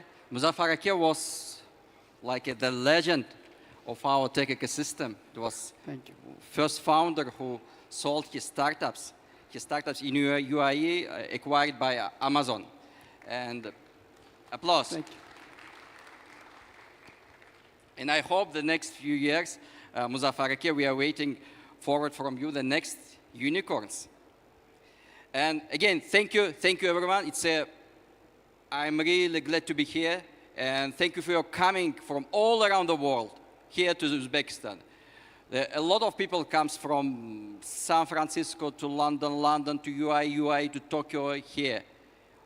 All around the world is here. And when I look around the room, I see a lot of investors, founders, ecosystem builders, startups, but I'm also seeing that a lot of tiring eyes, exhausted eyes. And I try to be short and concise. Just I talked with Pavel, and I checked through Facebook that 11 years ago I visited Pavel's office. It was like a small room at the university, right? It was no any government support at that time. And I just remind like what was with IT Park 6 years ago. If we went back in 2019 on 15 July, it was only 150 companies, the members of IT Park. Only 4 of them with a foreign capital. Only 4 companies, just imagine, with a foreign capital. The total export of that year of all our companies was less than 1 million. And what is now? Now it's 3,100 companies, the members of IT Park. It's 3,000 companies believe to our government, we believe to the support, believe that conditions that Uzbekistan is providing to our tech ecosystem. And almost 850, alongside with them, it's foreign companies with a foreign capital. A lot of companies from Central Asia region, US, Europe, Asia, and other countries. Just for instance, by the end of this year, for instance, the number of Latvian companies in Uzbekistan, it was 1. Now it's 11. Japanese companies, it was how many? 2 or 3. Now it's more than 20. Korean companies, it was just a few years ago, just only 1. Now it's 25. And we are growing, and I'm sure that we are not going to stop. We'll provide as much as we can, and I think it's just beginning. It's just beginning, and our ecosystem will grow, and now it's how much? 4 billions, the revenue, by the end of this year will be 3 billions, the revenue of our members. Last year it was 1.5 billion, and we're growing 2 times per year. And I think it's beginning. And we are one of the fast growing sector in our GDP. We are the 3rd place by the number of foreign companies in Uzbekistan by sphere. The first, it's like wholesale and selling. The second, it's building. The third is IT sphere. By the end of this year, we'll be the 2nd by the number of companies. And everything is possible. We need only, like as mentioned before by Jan, Purple Ventures, it's just hard working. And again, I would like to say thank you to my team. Please raise your hand, IT Park team. Thank you for your tremendous support this event. and we have 3 more days. Please join to our another events. And also I would like to say thank you to all investors to come here from all around the world, which they are seeking partners, startups to invest. I would like to say thank you to ecosystem builders who come here for knowledge sharing, to explain us, because we are open, we want to grow, and we want to learn something new. Again, thank you everyone, thank you for coming to Uzbekistan. I think it's a great time. Thank you. That's great. Thank you, guys. So just a few things. I think there's a B2B matchmaking events that are going on, whoever is interested. And as Abdullah Khat said, there is a Global Awards to Central Asia Regional Fund event going on tomorrow. There's a workshop of investor readiness as well. And there's obviously the Web Summit Spotlight Uzbekistan goes on 27th. Workshop on a few other founding sort of without borders. There are experts from Stanford and Crunchbase and MIT. Obviously, you already heard from Christy already. So please, join them. And then there are a few dinners. There's a lot going on. Another 2 or 3 days. Enjoy the event. Thank you for joining us today. Thank you.